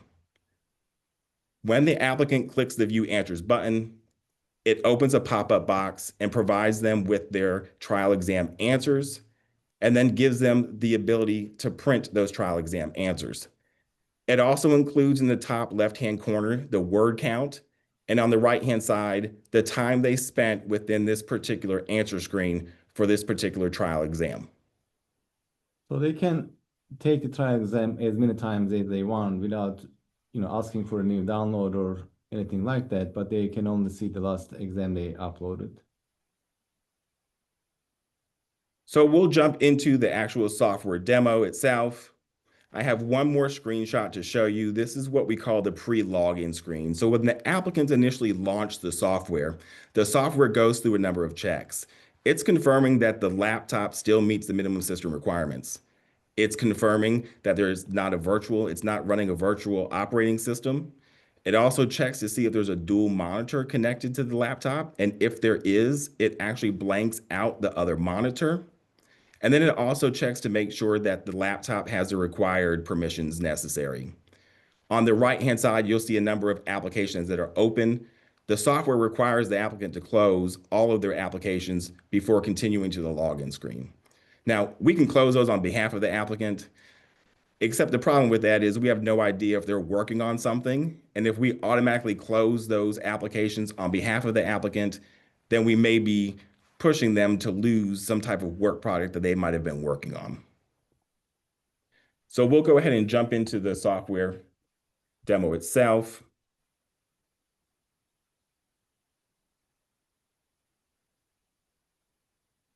So here's what the login screen looks like. After the first time the applicants log in, it pre-populates their login information for them. Now, part of this is because as an administrator, we know that the last thing you want is an applicant not remembering what their password is for the software that they need to use at the bar exam, and not having a way to reset that password while they're at the exam site. So we'll log in, And again, as I mentioned, the software is tile-based. So you'll see here that a number of the tiles are actually grayed out and only one of them has color. That's indicating to the applicant that they need to complete step 1 before they can move on to a different step. Now, if I attempt to move on to a different step, the software is going to tell me I need to return back to the information box and complete that. Now you'll also see across the top, there are a number of different options available to us. The first option is going to be My Account. And within the My Account page, there are a number of different tabs here for the applicant. The first one is the application progress. Again, just another indicator to show the applicant visually where they're at in completing the process from the very first time all the way through uploading their actual exam answers. The exam settings tab shows the applicant what exam setup they have, as well as the options that are available to them for the exam, whether it's spell check with suggestions, because those are 2 separate options we provide, if they have copy and paste enabled and cut and paste enabled. The exam definition tab shows the applicant the number of exam sessions for their setup. It tells them how many questions are within that particular exam session and the allotted time for that exam session. On the right-hand side, it also indicates to the applicant whether or not that exam session has been completed and if that exam session has been uploaded. When an applicant does upload their trial exam or their actual exam answers, it will also have the date and the time of that upload in the software. So not only is it in their user homepage that we saw on the PowerPoint, it's also listed here as well. Now, when the applicant uploads their trial exam or their exam answers, they also get an email confirming that they have uploaded those answers. And if they signed up for text message confirmations, they also receive a text message telling them that we received their exam answer files. And then we have the upload deadlines in the software as well. It will tell the applicant when they can begin uploading their exam answers and then when they can finish uploading their exam answers. And last but not least, the applicants can create a technical support request directly from within the software. Now, if an applicant is having issues with the software, we encourage them to use this function because you'll see down here in the lower left-hand corner that the applicant has the ability to send the software logs along with your technical support ticket. And that way we're able to resolve their technical support ticket quicker without having to ask them to send those logs to us through a different response or a reply to the initial support ticket. We also have a help section embedded into the software itself. It just goes over some basic information explaining that they have to complete steps in a certain order. They'll have to learn how to use the editor using the trial exam, and then how to upload the trial exam, and of course, their user homepage itself. It also has frequently asked questions embedded into the software itself. Now, these same frequently asked questions, as well as video tutorials, are available to them through their user homepage. So we'll return back to our tiles. Again, this is our homepage. And as I mentioned, the applicants are required to complete these steps in order to move on to the next one.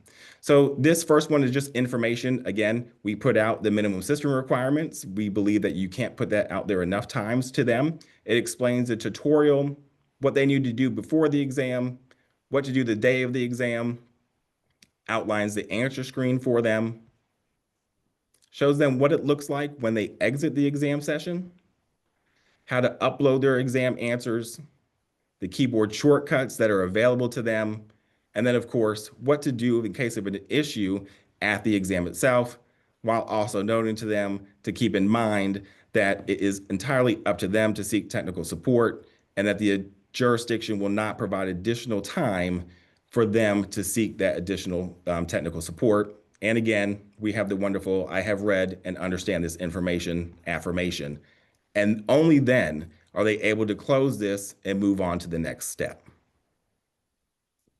So the before exam checklist is just that, again, that they've read the minimum system requirements and that they confirm that their laptop meets them. that they'll complete the entire registration process based on the jurisdiction's requirements, that they're voluntarily using the software, and if something happens, they can't hold the jurisdiction liable, that they're going to be contacted via email and text message if they signed up for that. Again, we require them to acknowledge that they have read and understood this information. The entire intent of our software is to mimic the exam day experience to the applicants. When the applicants get to the exam site, they should not have Wi-Fi enabled. So if they're testing in a hotel, they shouldn't have Wi-Fi on their laptop when they get into the exam room. So the first thing our software does for an in-person exam is it checks to see whether or not the applicant has internet. And if so, it affirmatively requires them to disconnect that internet. Now, of course, we're in a web meeting, and if I disconnect my internet, I'll lose you. So I am going to bypass this function quickly.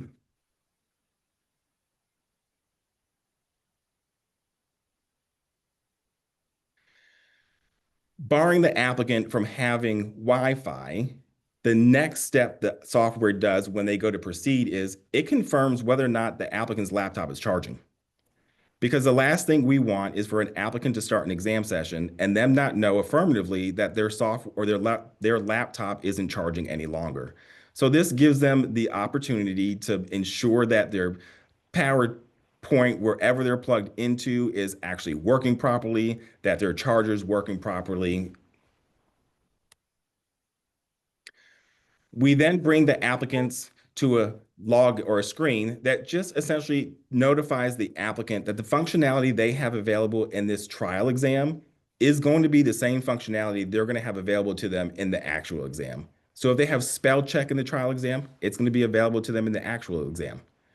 We explain to them that they're required to type no less than 10 words in each of the answer screens. Now, we do this because we want to at least ensure that applicants did something in the software prior to arriving at the exam site. Again, we require them to say that they have read and understood this information, and then it brings them to the pre-login screen.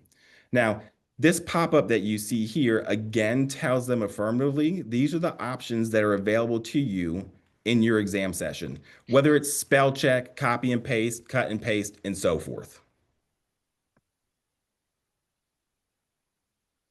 And now the applicants are able to begin their trial exam. Keep in mind that this is for an in-person exam. We are going to demo to you what it would look like for a remote exam with embedded content as well. Now, when they click the start button, it provides them with a pop-up having them confirm that they in fact do want to start the exam session. Now, all of these warnings are here for a purpose, and this is mainly there because applicants do progress beyond the password screen before they're told to do so.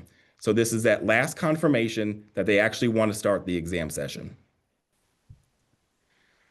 When the applicant starts the trial exam for the very first time, it will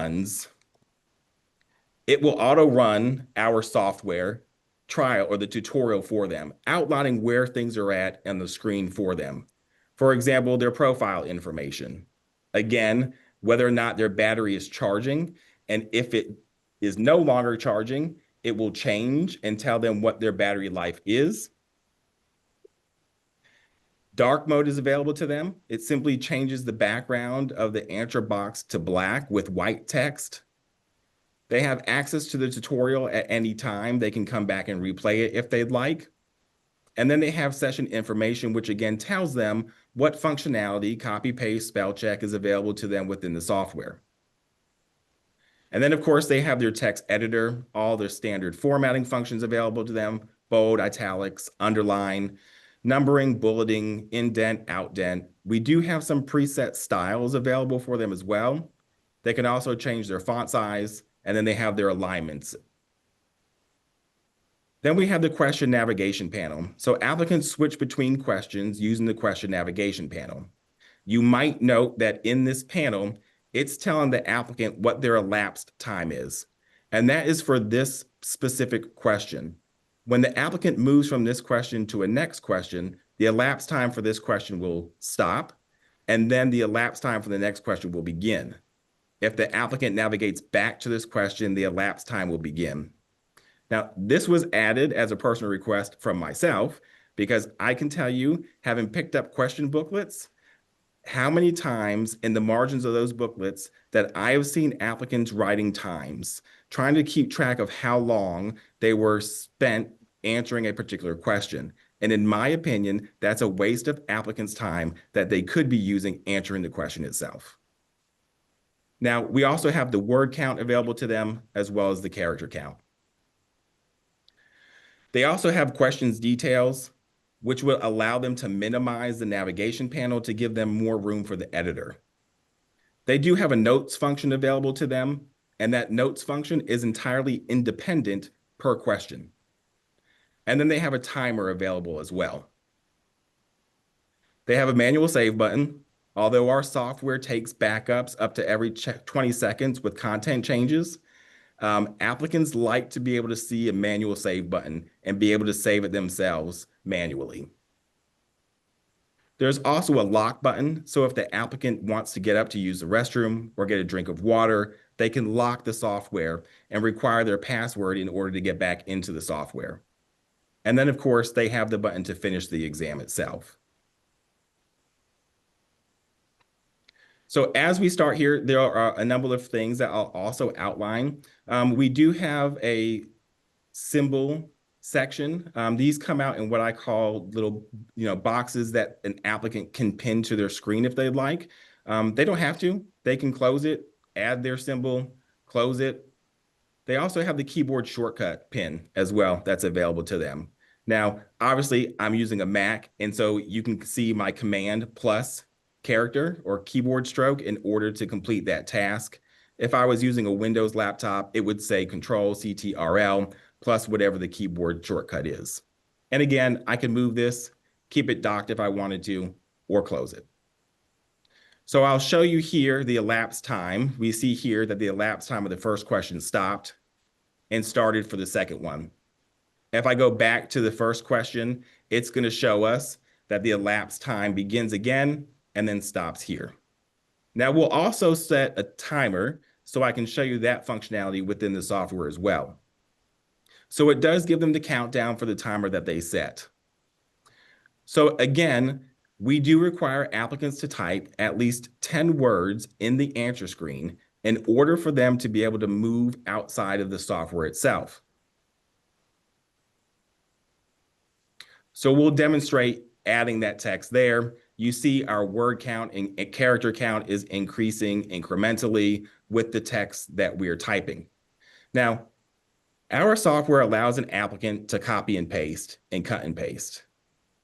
One of the things our software does allow an applicant to do is to cut large blocks of text if that is their preference. If an applicant does that, we are going to present them with a pop-up box that tells them they're getting ready to cut 400 or more characters and has them confirm that. Now, the nice thing about Exam 360 is I can cut that, navigate to another question, type some text, come back to my question, and hit the undo button. And all of my answer that I previously cut for my other question that I navigated away from is still there. So again, we are required to type at least 10 words in each of the answer screens in order for us to be able to move past the trial exam itself.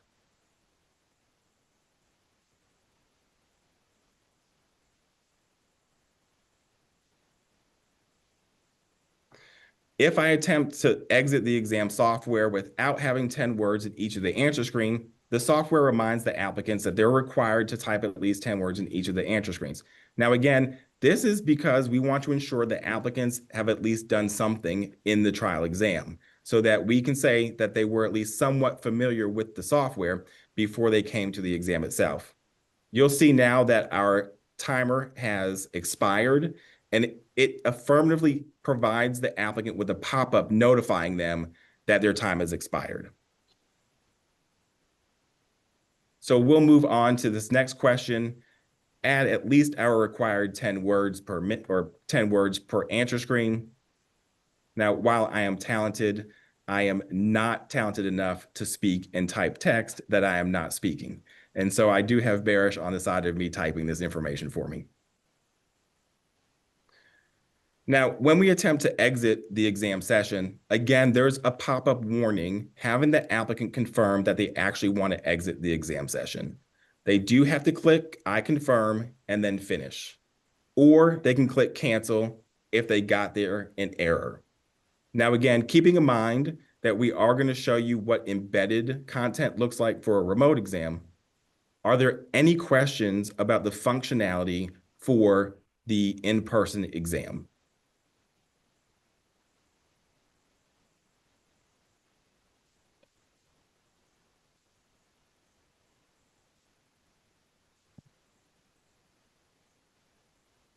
Okay. I just want to confirm hearing none.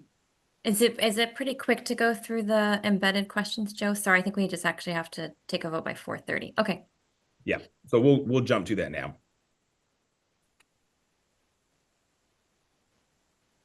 When they do exit the exam session, it does give them an affirmative response that their answer files have been saved, and then it brings them back to the answer screen to give them the opportunity to upload their exam answers. On the upload screen, it again tells them that there are exam answer files in order that were found that ready to be uploaded. They'll get an on-screen confirmation. They're going to get their email confirmation. They're also going to get their text message confirmation if they signed up for that. Again, within the exam software itself, it's going to give them their trial exam confirmation. We'll exit this real quick and then just briefly return back to the presentation. So stability is obviously a requirement for exam software. And the stability of ILG Exam 360 is pretty consistent. As I mentioned, our technicians are required to complete those technical support tickets every time they assist an applicant, regardless of what it's about. I also mentioned that we are very data-driven and review these incident reports after every exam. And so since we started offering the bar exam software, 2.9% of our applicants have requested technical assistance. Again, questions, actual assistance with the software. Of those, 1/16% of the aggregate exam population that intended to use their software were required to handwrite the software. Now, that could be because the applicant decided they no longer wanted to use their laptop or they didn't bring their charger. But I can tell you that 3 out of 10,000 applicants have been required to handwrite the exam because of a software issue. That's aggregate out of our entire exam population. Now, for the July 2025 exam, 2.7% of applicants needed technical assistance. Again, maybe with just questions or plugging in their laptop or something to do with the actual software. Of those, 0.1% of those applicants that intended to use their laptop handwrote the exam. Again, maybe because of some type of software or hardware issue, or they just intended that they didn't want to use their software or use the software. Of those, 1 out of 10,000 had to handwrite their exam because of a software issue.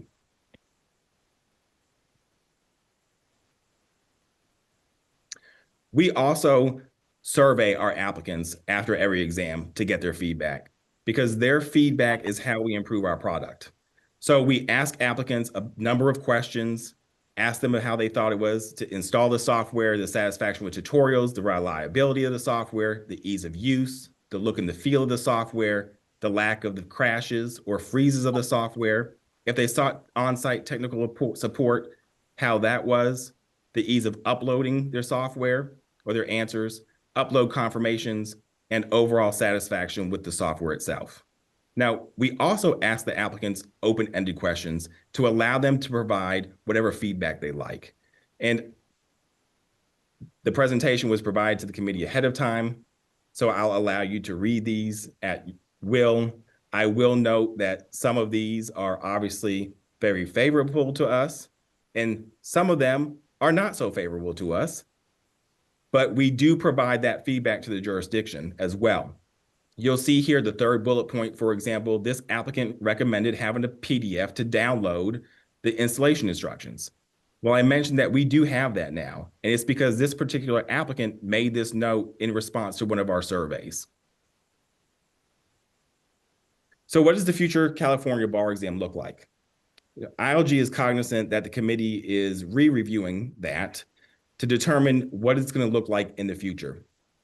Now, if the committee decides it does in fact want to go back to a remote administration of the exam, depending on the passage of California Senate Bill 253, if it's not required to provide a 24-month notification to applicants of a change, Exam 3 or ILG Exam 360 may be able to embed question content for the in-person exams leading up to the remote exams, so that applicants can become familiar with how that software is going to be displayed to them. Now, we 100% support live proctoring because we believe it's important to mimic the exam day experience as much as possible. Now, in our software, we do provide live proctoring through video feeds, and that can be recorded the entire session, or it can be proctor initiated. Now, we also believe that proctors should be proctoring the exam and not providing technical support to applicants. And so we also have independent technical support available to applicants that might need assistance during the exam. The software also has one additional function for remote exams in order to provide a pop-up of remaining time, either at 20, 15, 10, or 5 minutes remaining.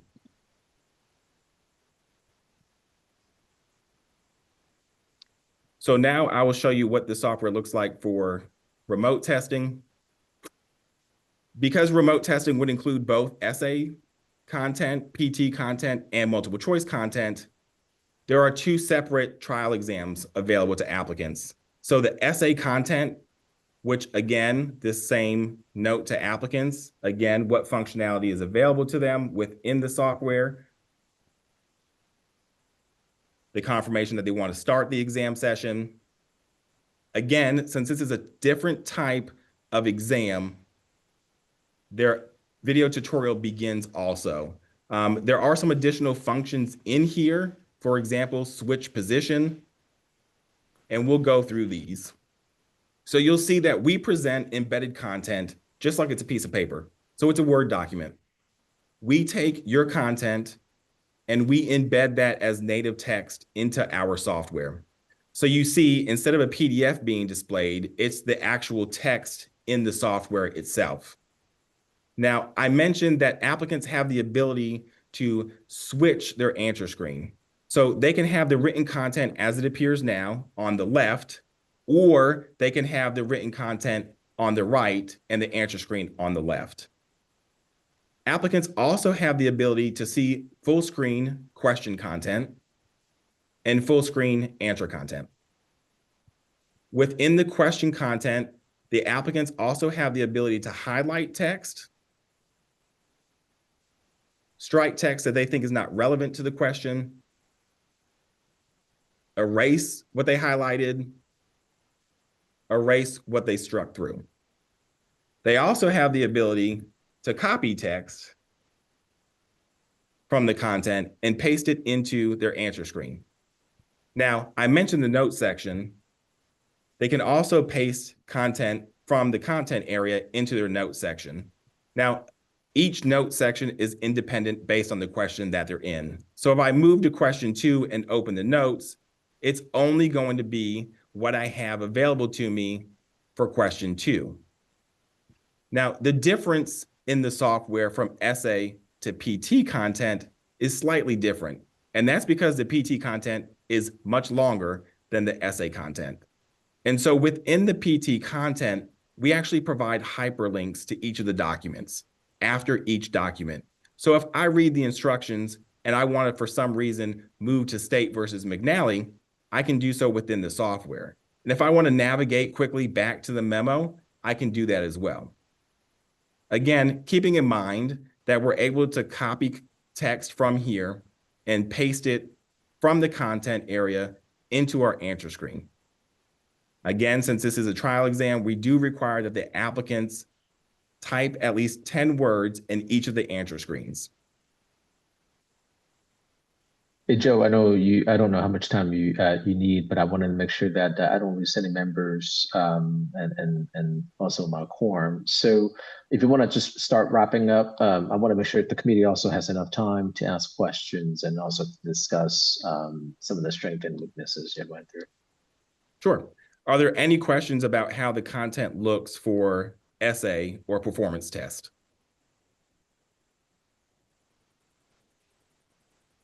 Okay, seeing none, we'll move to see what it looks like for the multiple choice portion of embedded content.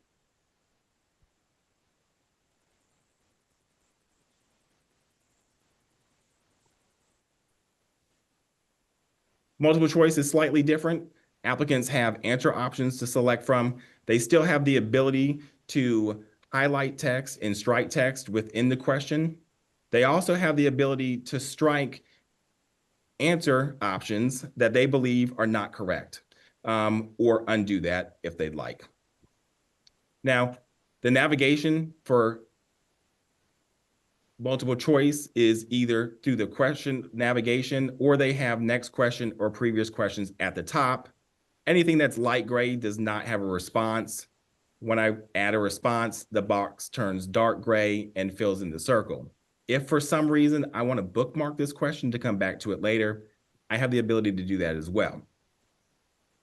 So we'll go through here and select our answer options. Are there any questions about how embedded content looks for multiple choice questions? Okay.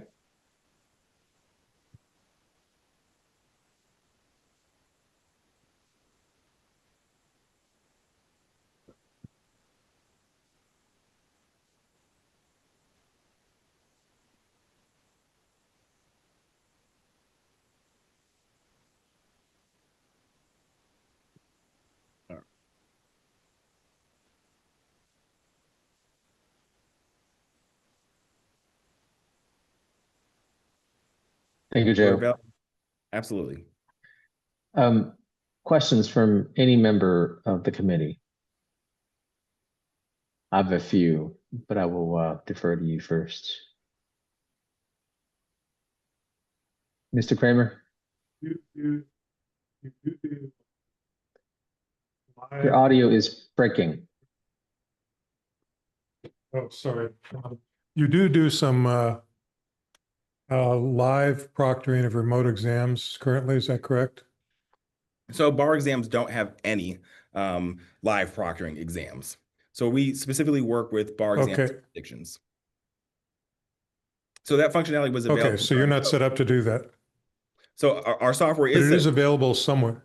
That's correct. It's currently. Okay, so where are the people who conduct the live proctoring located? So they're US. They would be US based individuals. Okay, so you're not trying to cut costs by going to low wage countries. That's correct. Which is good. Thank you.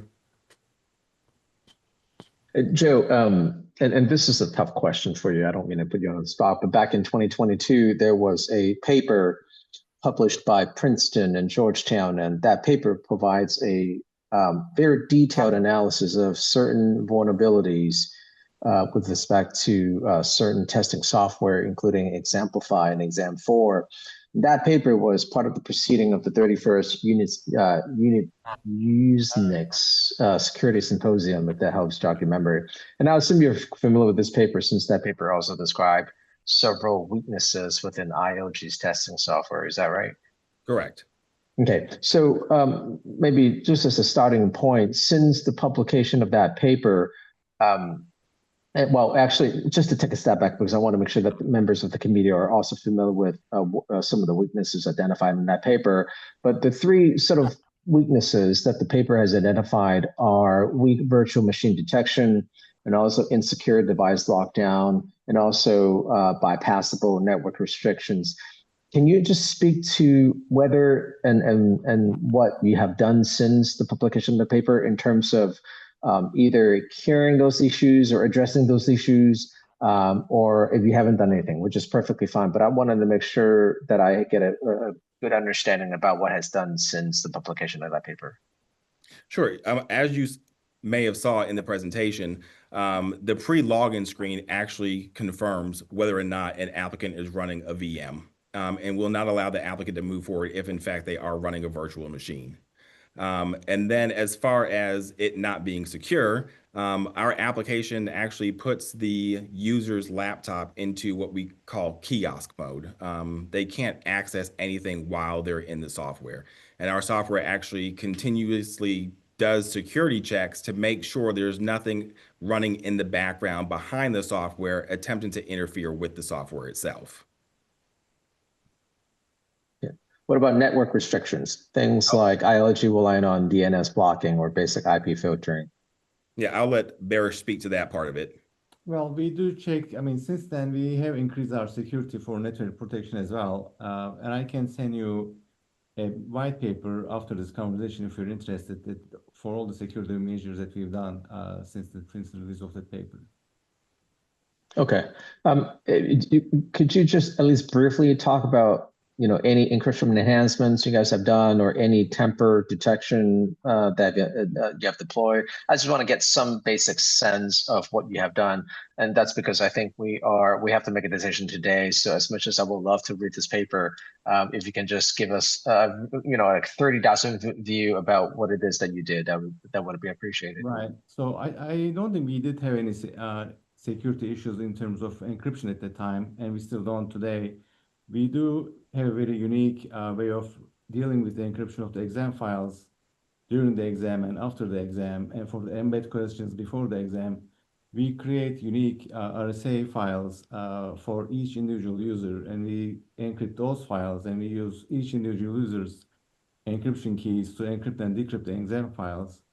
So it is very bulletproof in terms of what we do for the security, and we do actually have a patent issued for security since then for the remote exam encryption. Thank you. So in terms of tempering, how do you detect or flag, a test taker tempering with the exam file, or trying to modify the exam file? For example, use cryptographic hash? Do you use digital signature? Like how do you make that detection? Right, sure. So we do, well, it is impossible to detect the tampering on the laptop if they tamper, on their laptop, but we can detect it on the server once the files are uploaded. So what we do is we upload both the encrypted files and the hashed file to the server, and then we take all the steps that we would take on the laptop on the server again, and compare the hashes on both sides to make sure the encrypted files on the laptop remain encrypted and the same. The contents hasn't changed and the encryption files hasn't changed. And by doing so, the same operations on the server side, we confirm that there is no been temperament on the exam files. Very well. And now we ask you the same question I asked exam 4 in the context of crash recovery. How do you handle unexpected shutdowns during an exam? For example, are there local backups or checkpoints? How do test takers safely resume the exam after review? Sure. So our software, again, takes backups every 20 seconds. So at a maximum, a user may lose 20 or 19 seconds of work. So if an applicant, something happens and their laptop shuts down, it will take however long it takes for that individual's laptop to start back up again, right? We can't predict how long it might take. If they have a newer laptop, it takes less time than someone who has a laptop from 2010. And then it just takes the amount of time from getting them logged back in and for the technician to assist them restarting that exam session. And then again, it pulls from the most recent backup file. So as long as it was within the last 20 seconds, that's what the applicant would have in theory lost, is 20 seconds of work at most. Very well. And what's the largest jurisdiction you're supporting currently? Currently, Texas is our largest jurisdiction, followed by, I believe, Illinois, and then after Illinois, it's DC. Thank you, Joe. Questions from other committee members?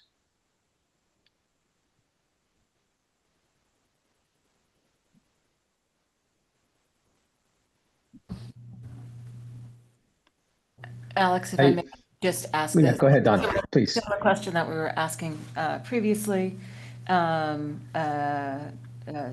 Joseph, when we last spoke, I think you told me that for the July exam, ILG was supporting 17,000 applicants for this past July exam. For February exam, how many applicants typically do you support? Trying to understand if adding, say, 5,000 applicants to a February exam or 8,000 applicants to a July exam, it would be something that you'd be able to scale up for.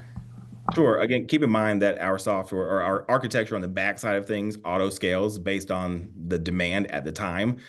So we see our highest uploads on exam day between the hours of, it would be between 4:30 and 8:30 p.m. Central Time. So that is just with our regular existing subset. Obviously, that time frame would shift if California worked with Exam 360. So that auto scales based on the need. Again, each individual jurisdictions has their own dedicated resources. We don't see much of a change between upload times from the February exam to the July exam. So we're talking about a change of milliseconds here. So I think for the February exam, it was 2.56 seconds for upload. And in July, it was 3.4 milliseconds or seconds in order to upload. The same would be true for the support that we would be able to provide applicants. Obviously, we provide support for over 17,000 applicants during the July exam.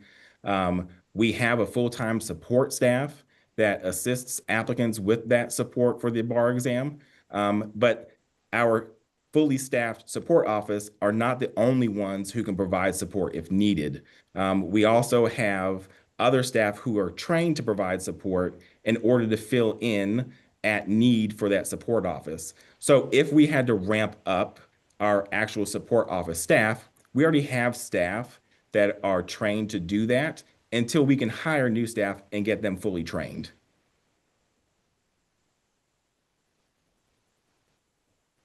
Two quick questions for me. I guess just if you could cover accessibility very quickly. It says that screen readers and dictation software work with your software.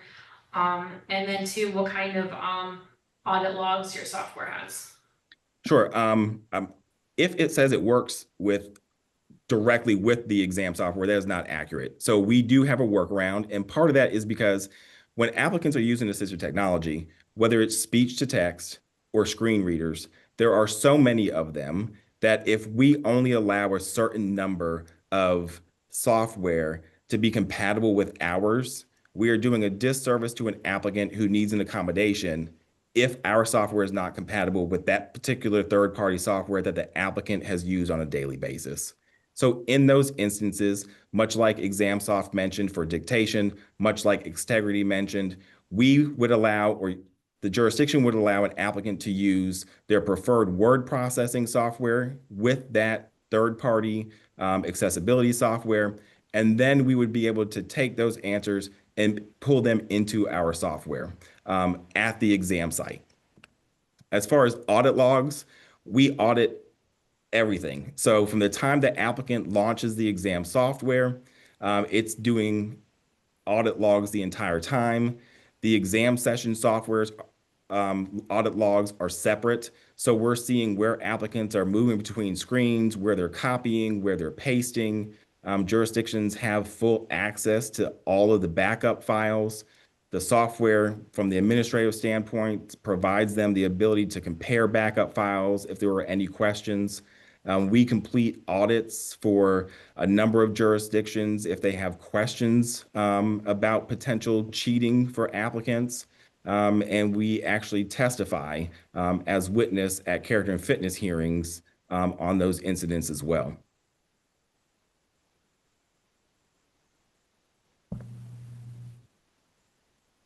Mr. Chair, I think we have to move to discussion. Final question, Joe. Are there any audit logs showing what the test taker has done and whether and when the upload has occurred? There is. So it will show us both from the application logs as well as our server logs. So we know exactly the date and time it would be based on California, so Pacific time, where the applicant is sitting for the exam in that jurisdiction. Very well. Well, thank you for your time, Joe. This has been very informative. I really appreciate you participating and joining this discussion. Right now, we'll now discuss what we want to do, and then we'll keep you informed. Great. Thank you very much for the opportunity. Thank you for your time, Joe. Thank you very much. So now, I think this is probably a good time to discuss the strength and also the weaknesses of other vendors. I don't know how much time we have, Donna and Audrey, allocated for this discussion. And my understanding is some members may have to leave at 4:30. And so ideally, we want to bring the motion and vote on it, at or around 4:30. Is that correct? It looks like, I keep counting, but it looks like we lose quorum at 4:30. Oh, boy. Okay. Well, then, well, let's start with Mr. Kramer. You have your hands raised. Okay, preliminary question. Do we really have to decide this today? Very good question, Explain Mr. Kramer. Yeah, Donna and Audrey. In order for it to be on the September board meeting, and also the application is set to open October 1st, that deciding today would make those two dependencies able to happen. We can open the application without the vendor information strictly defined, and then let applicants know later that is possible. And I'm going to speak about what Mr. Kramer has in mind, and I feel like I am on the same boat. There's a lot of information to digest, and there's still some lingering questions, some of which I'm still researching on my own. But by and large, I feel like we need some time to digest, and I'm worried that if we only have 13 minutes to discuss, to go around to get everyone's thoughts about each vendor, and then to ask each individual to score them on the rubric, it might be a little, lack of a better word, it may be too fast, too furious. So again, I'll defer to the committee after all, whether we could still make that decision today. So let's just hear from anyone who feels like they may be ready to vote on this. Well, I haven't heard anything that suggests to me that we need to change horses. Maybe I missed something, but I don't see any obvious improvements in the two vendors who are not our current vendor. And I think trying to do the little things that we can only predict but not specify today that would be necessary to integrate their systems into a process that we've been basically working pretty well for 20 some years just doesn't seem worth the effort. I would, though, very much want to take ExamSoft up on their offer and contract for at least February and ultimately July, so we lower the price. Yeah, that's what I could go for today. I just don't see a reason to change. Justice Mezwala? I agree with Mr. Kramer. Thank you. Input, comment from anyone else? By the way, just my personal opinion, I do like competition, and I want to make sure that the vendors are always innovating. And if we're always stuck with the same vendor, oftentimes we may not get the innovation that we need continuously. That being said, even though we are considering one vendor for the FIBA bar exam, that doesn't preclude us from considering using a different vendor for example, the baby bar, right? If you want to talk about scale, we certainly want to see some success starting with the baby bar, for example, before using them on a bigger and larger scale of the bar. So with that, I still think we could, take advantage of this opportunity to truly understand the weaknesses of each vendor so that when the time comes after the February bar exam, we'll stand ready, willing and able to make that decision.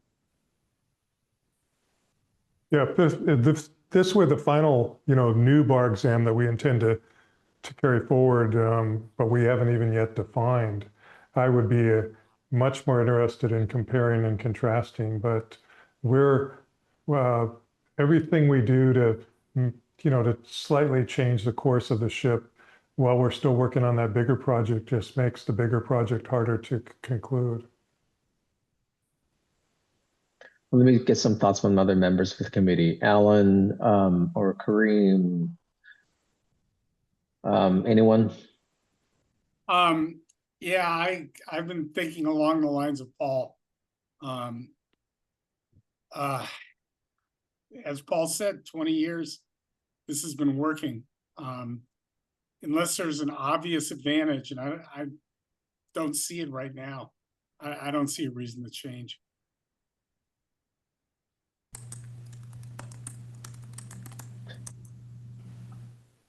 Comments from anyone else? I guess I have more of a question for the staff. If there's one of the vendors is better on the back end, you know, that's something to consider if that's, you know, just having that thought, you know, looking at the back end, if there's, you know, something that's an obvious advantage that on that aspect. So what we asked for, what was in the submissions, was if they could output in the same way that we receive it for grading currently, which is in batches of PDFs by question, and everyone could do that. So that was the output we would want. We haven't really talked about the cost. Are there any significant cost differences? So the costs are laid out in the fiscal impact section of the staff report that Audrey provided and was provided for the materials. You'll see that we provided, as Paul alluded to earlier, we noted that the ExamSoft rate is $100 per applicant, but if we ultimately agree, which you wouldn't be doing today, but ultimately were to contract with them for February and July both, that they would reduce that price to $75 per applicant, which makes it similar to the Extegrity price, and the ILG price, I think, is $70 per applicant, but then also there's costs for the uploads. So if you look at the total numbers in that fiscal impact section, they net out to roughly the pretty similar numbers. If I may share, I put all that into a spreadsheet to add them up. And I lost my... But it certainly would be helpful. Do we have some preliminary assessment? I mean, given the historical number that we get for February, do we have an assessment as far as how much it would cost? I mean, we have talked about 5,000. We've thrown the number around quite a bit. So using that 5,000 number, that's how the math was done on the item. So the range of 4,500 to 5,000. So a range of pricing. And then Paul's saying he also put it in a spreadsheet that he's sharing.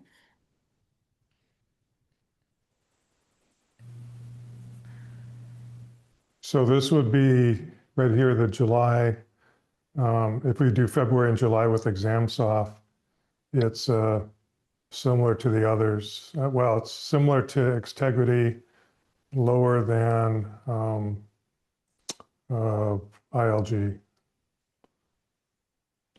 If we are, I'm not trying to rush anybody. If we are going to take a vote on this, we should take a motion, and we also need to remember to go back and take a motion on 2.2 before 4:30.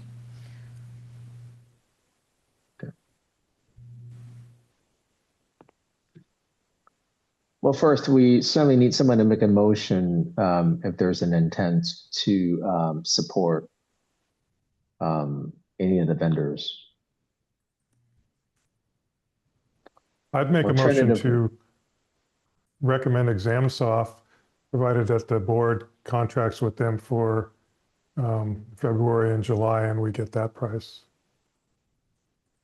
So I think even the board can't do that because they've already posted their September agenda. So unless it was made more broad than our agenda we can take care of it. announcement. We can handle that. The board can, if you recommend contracting with ExamSoft for February, the board at its next meeting can recommend a contracting for both February and July, but that July would be contingent on you taking a subsequent vote at your October meeting, that is your recommendation for July, and then ExamSoft would honor the reduced price. Donna, can you remind me who we use for the first year law school exam for the testing software? Prometric because that is also offered remote and in small test centers, so it's a different delivery. But ILG and also Exemplify also provide proctoring functionalities, correct? They do not have small test centers where the majority of the first year applicants go and take the multiple choice exam in a test center location. Got it. So I think I was hearing Paul make a motion. And Yes, do I need to repeat it? and I'll second that. Very well. Any additional discussions or comments? Hearing none. Ms. McFarland, please call roll. Bolton. Cow, not present. Gongora. Gongora. I'm going to abstain from this vote. Kaplan. Abstain. Kramer. Yes. Lawrence. Yes. Lynn, not present. Masiwala. Yes.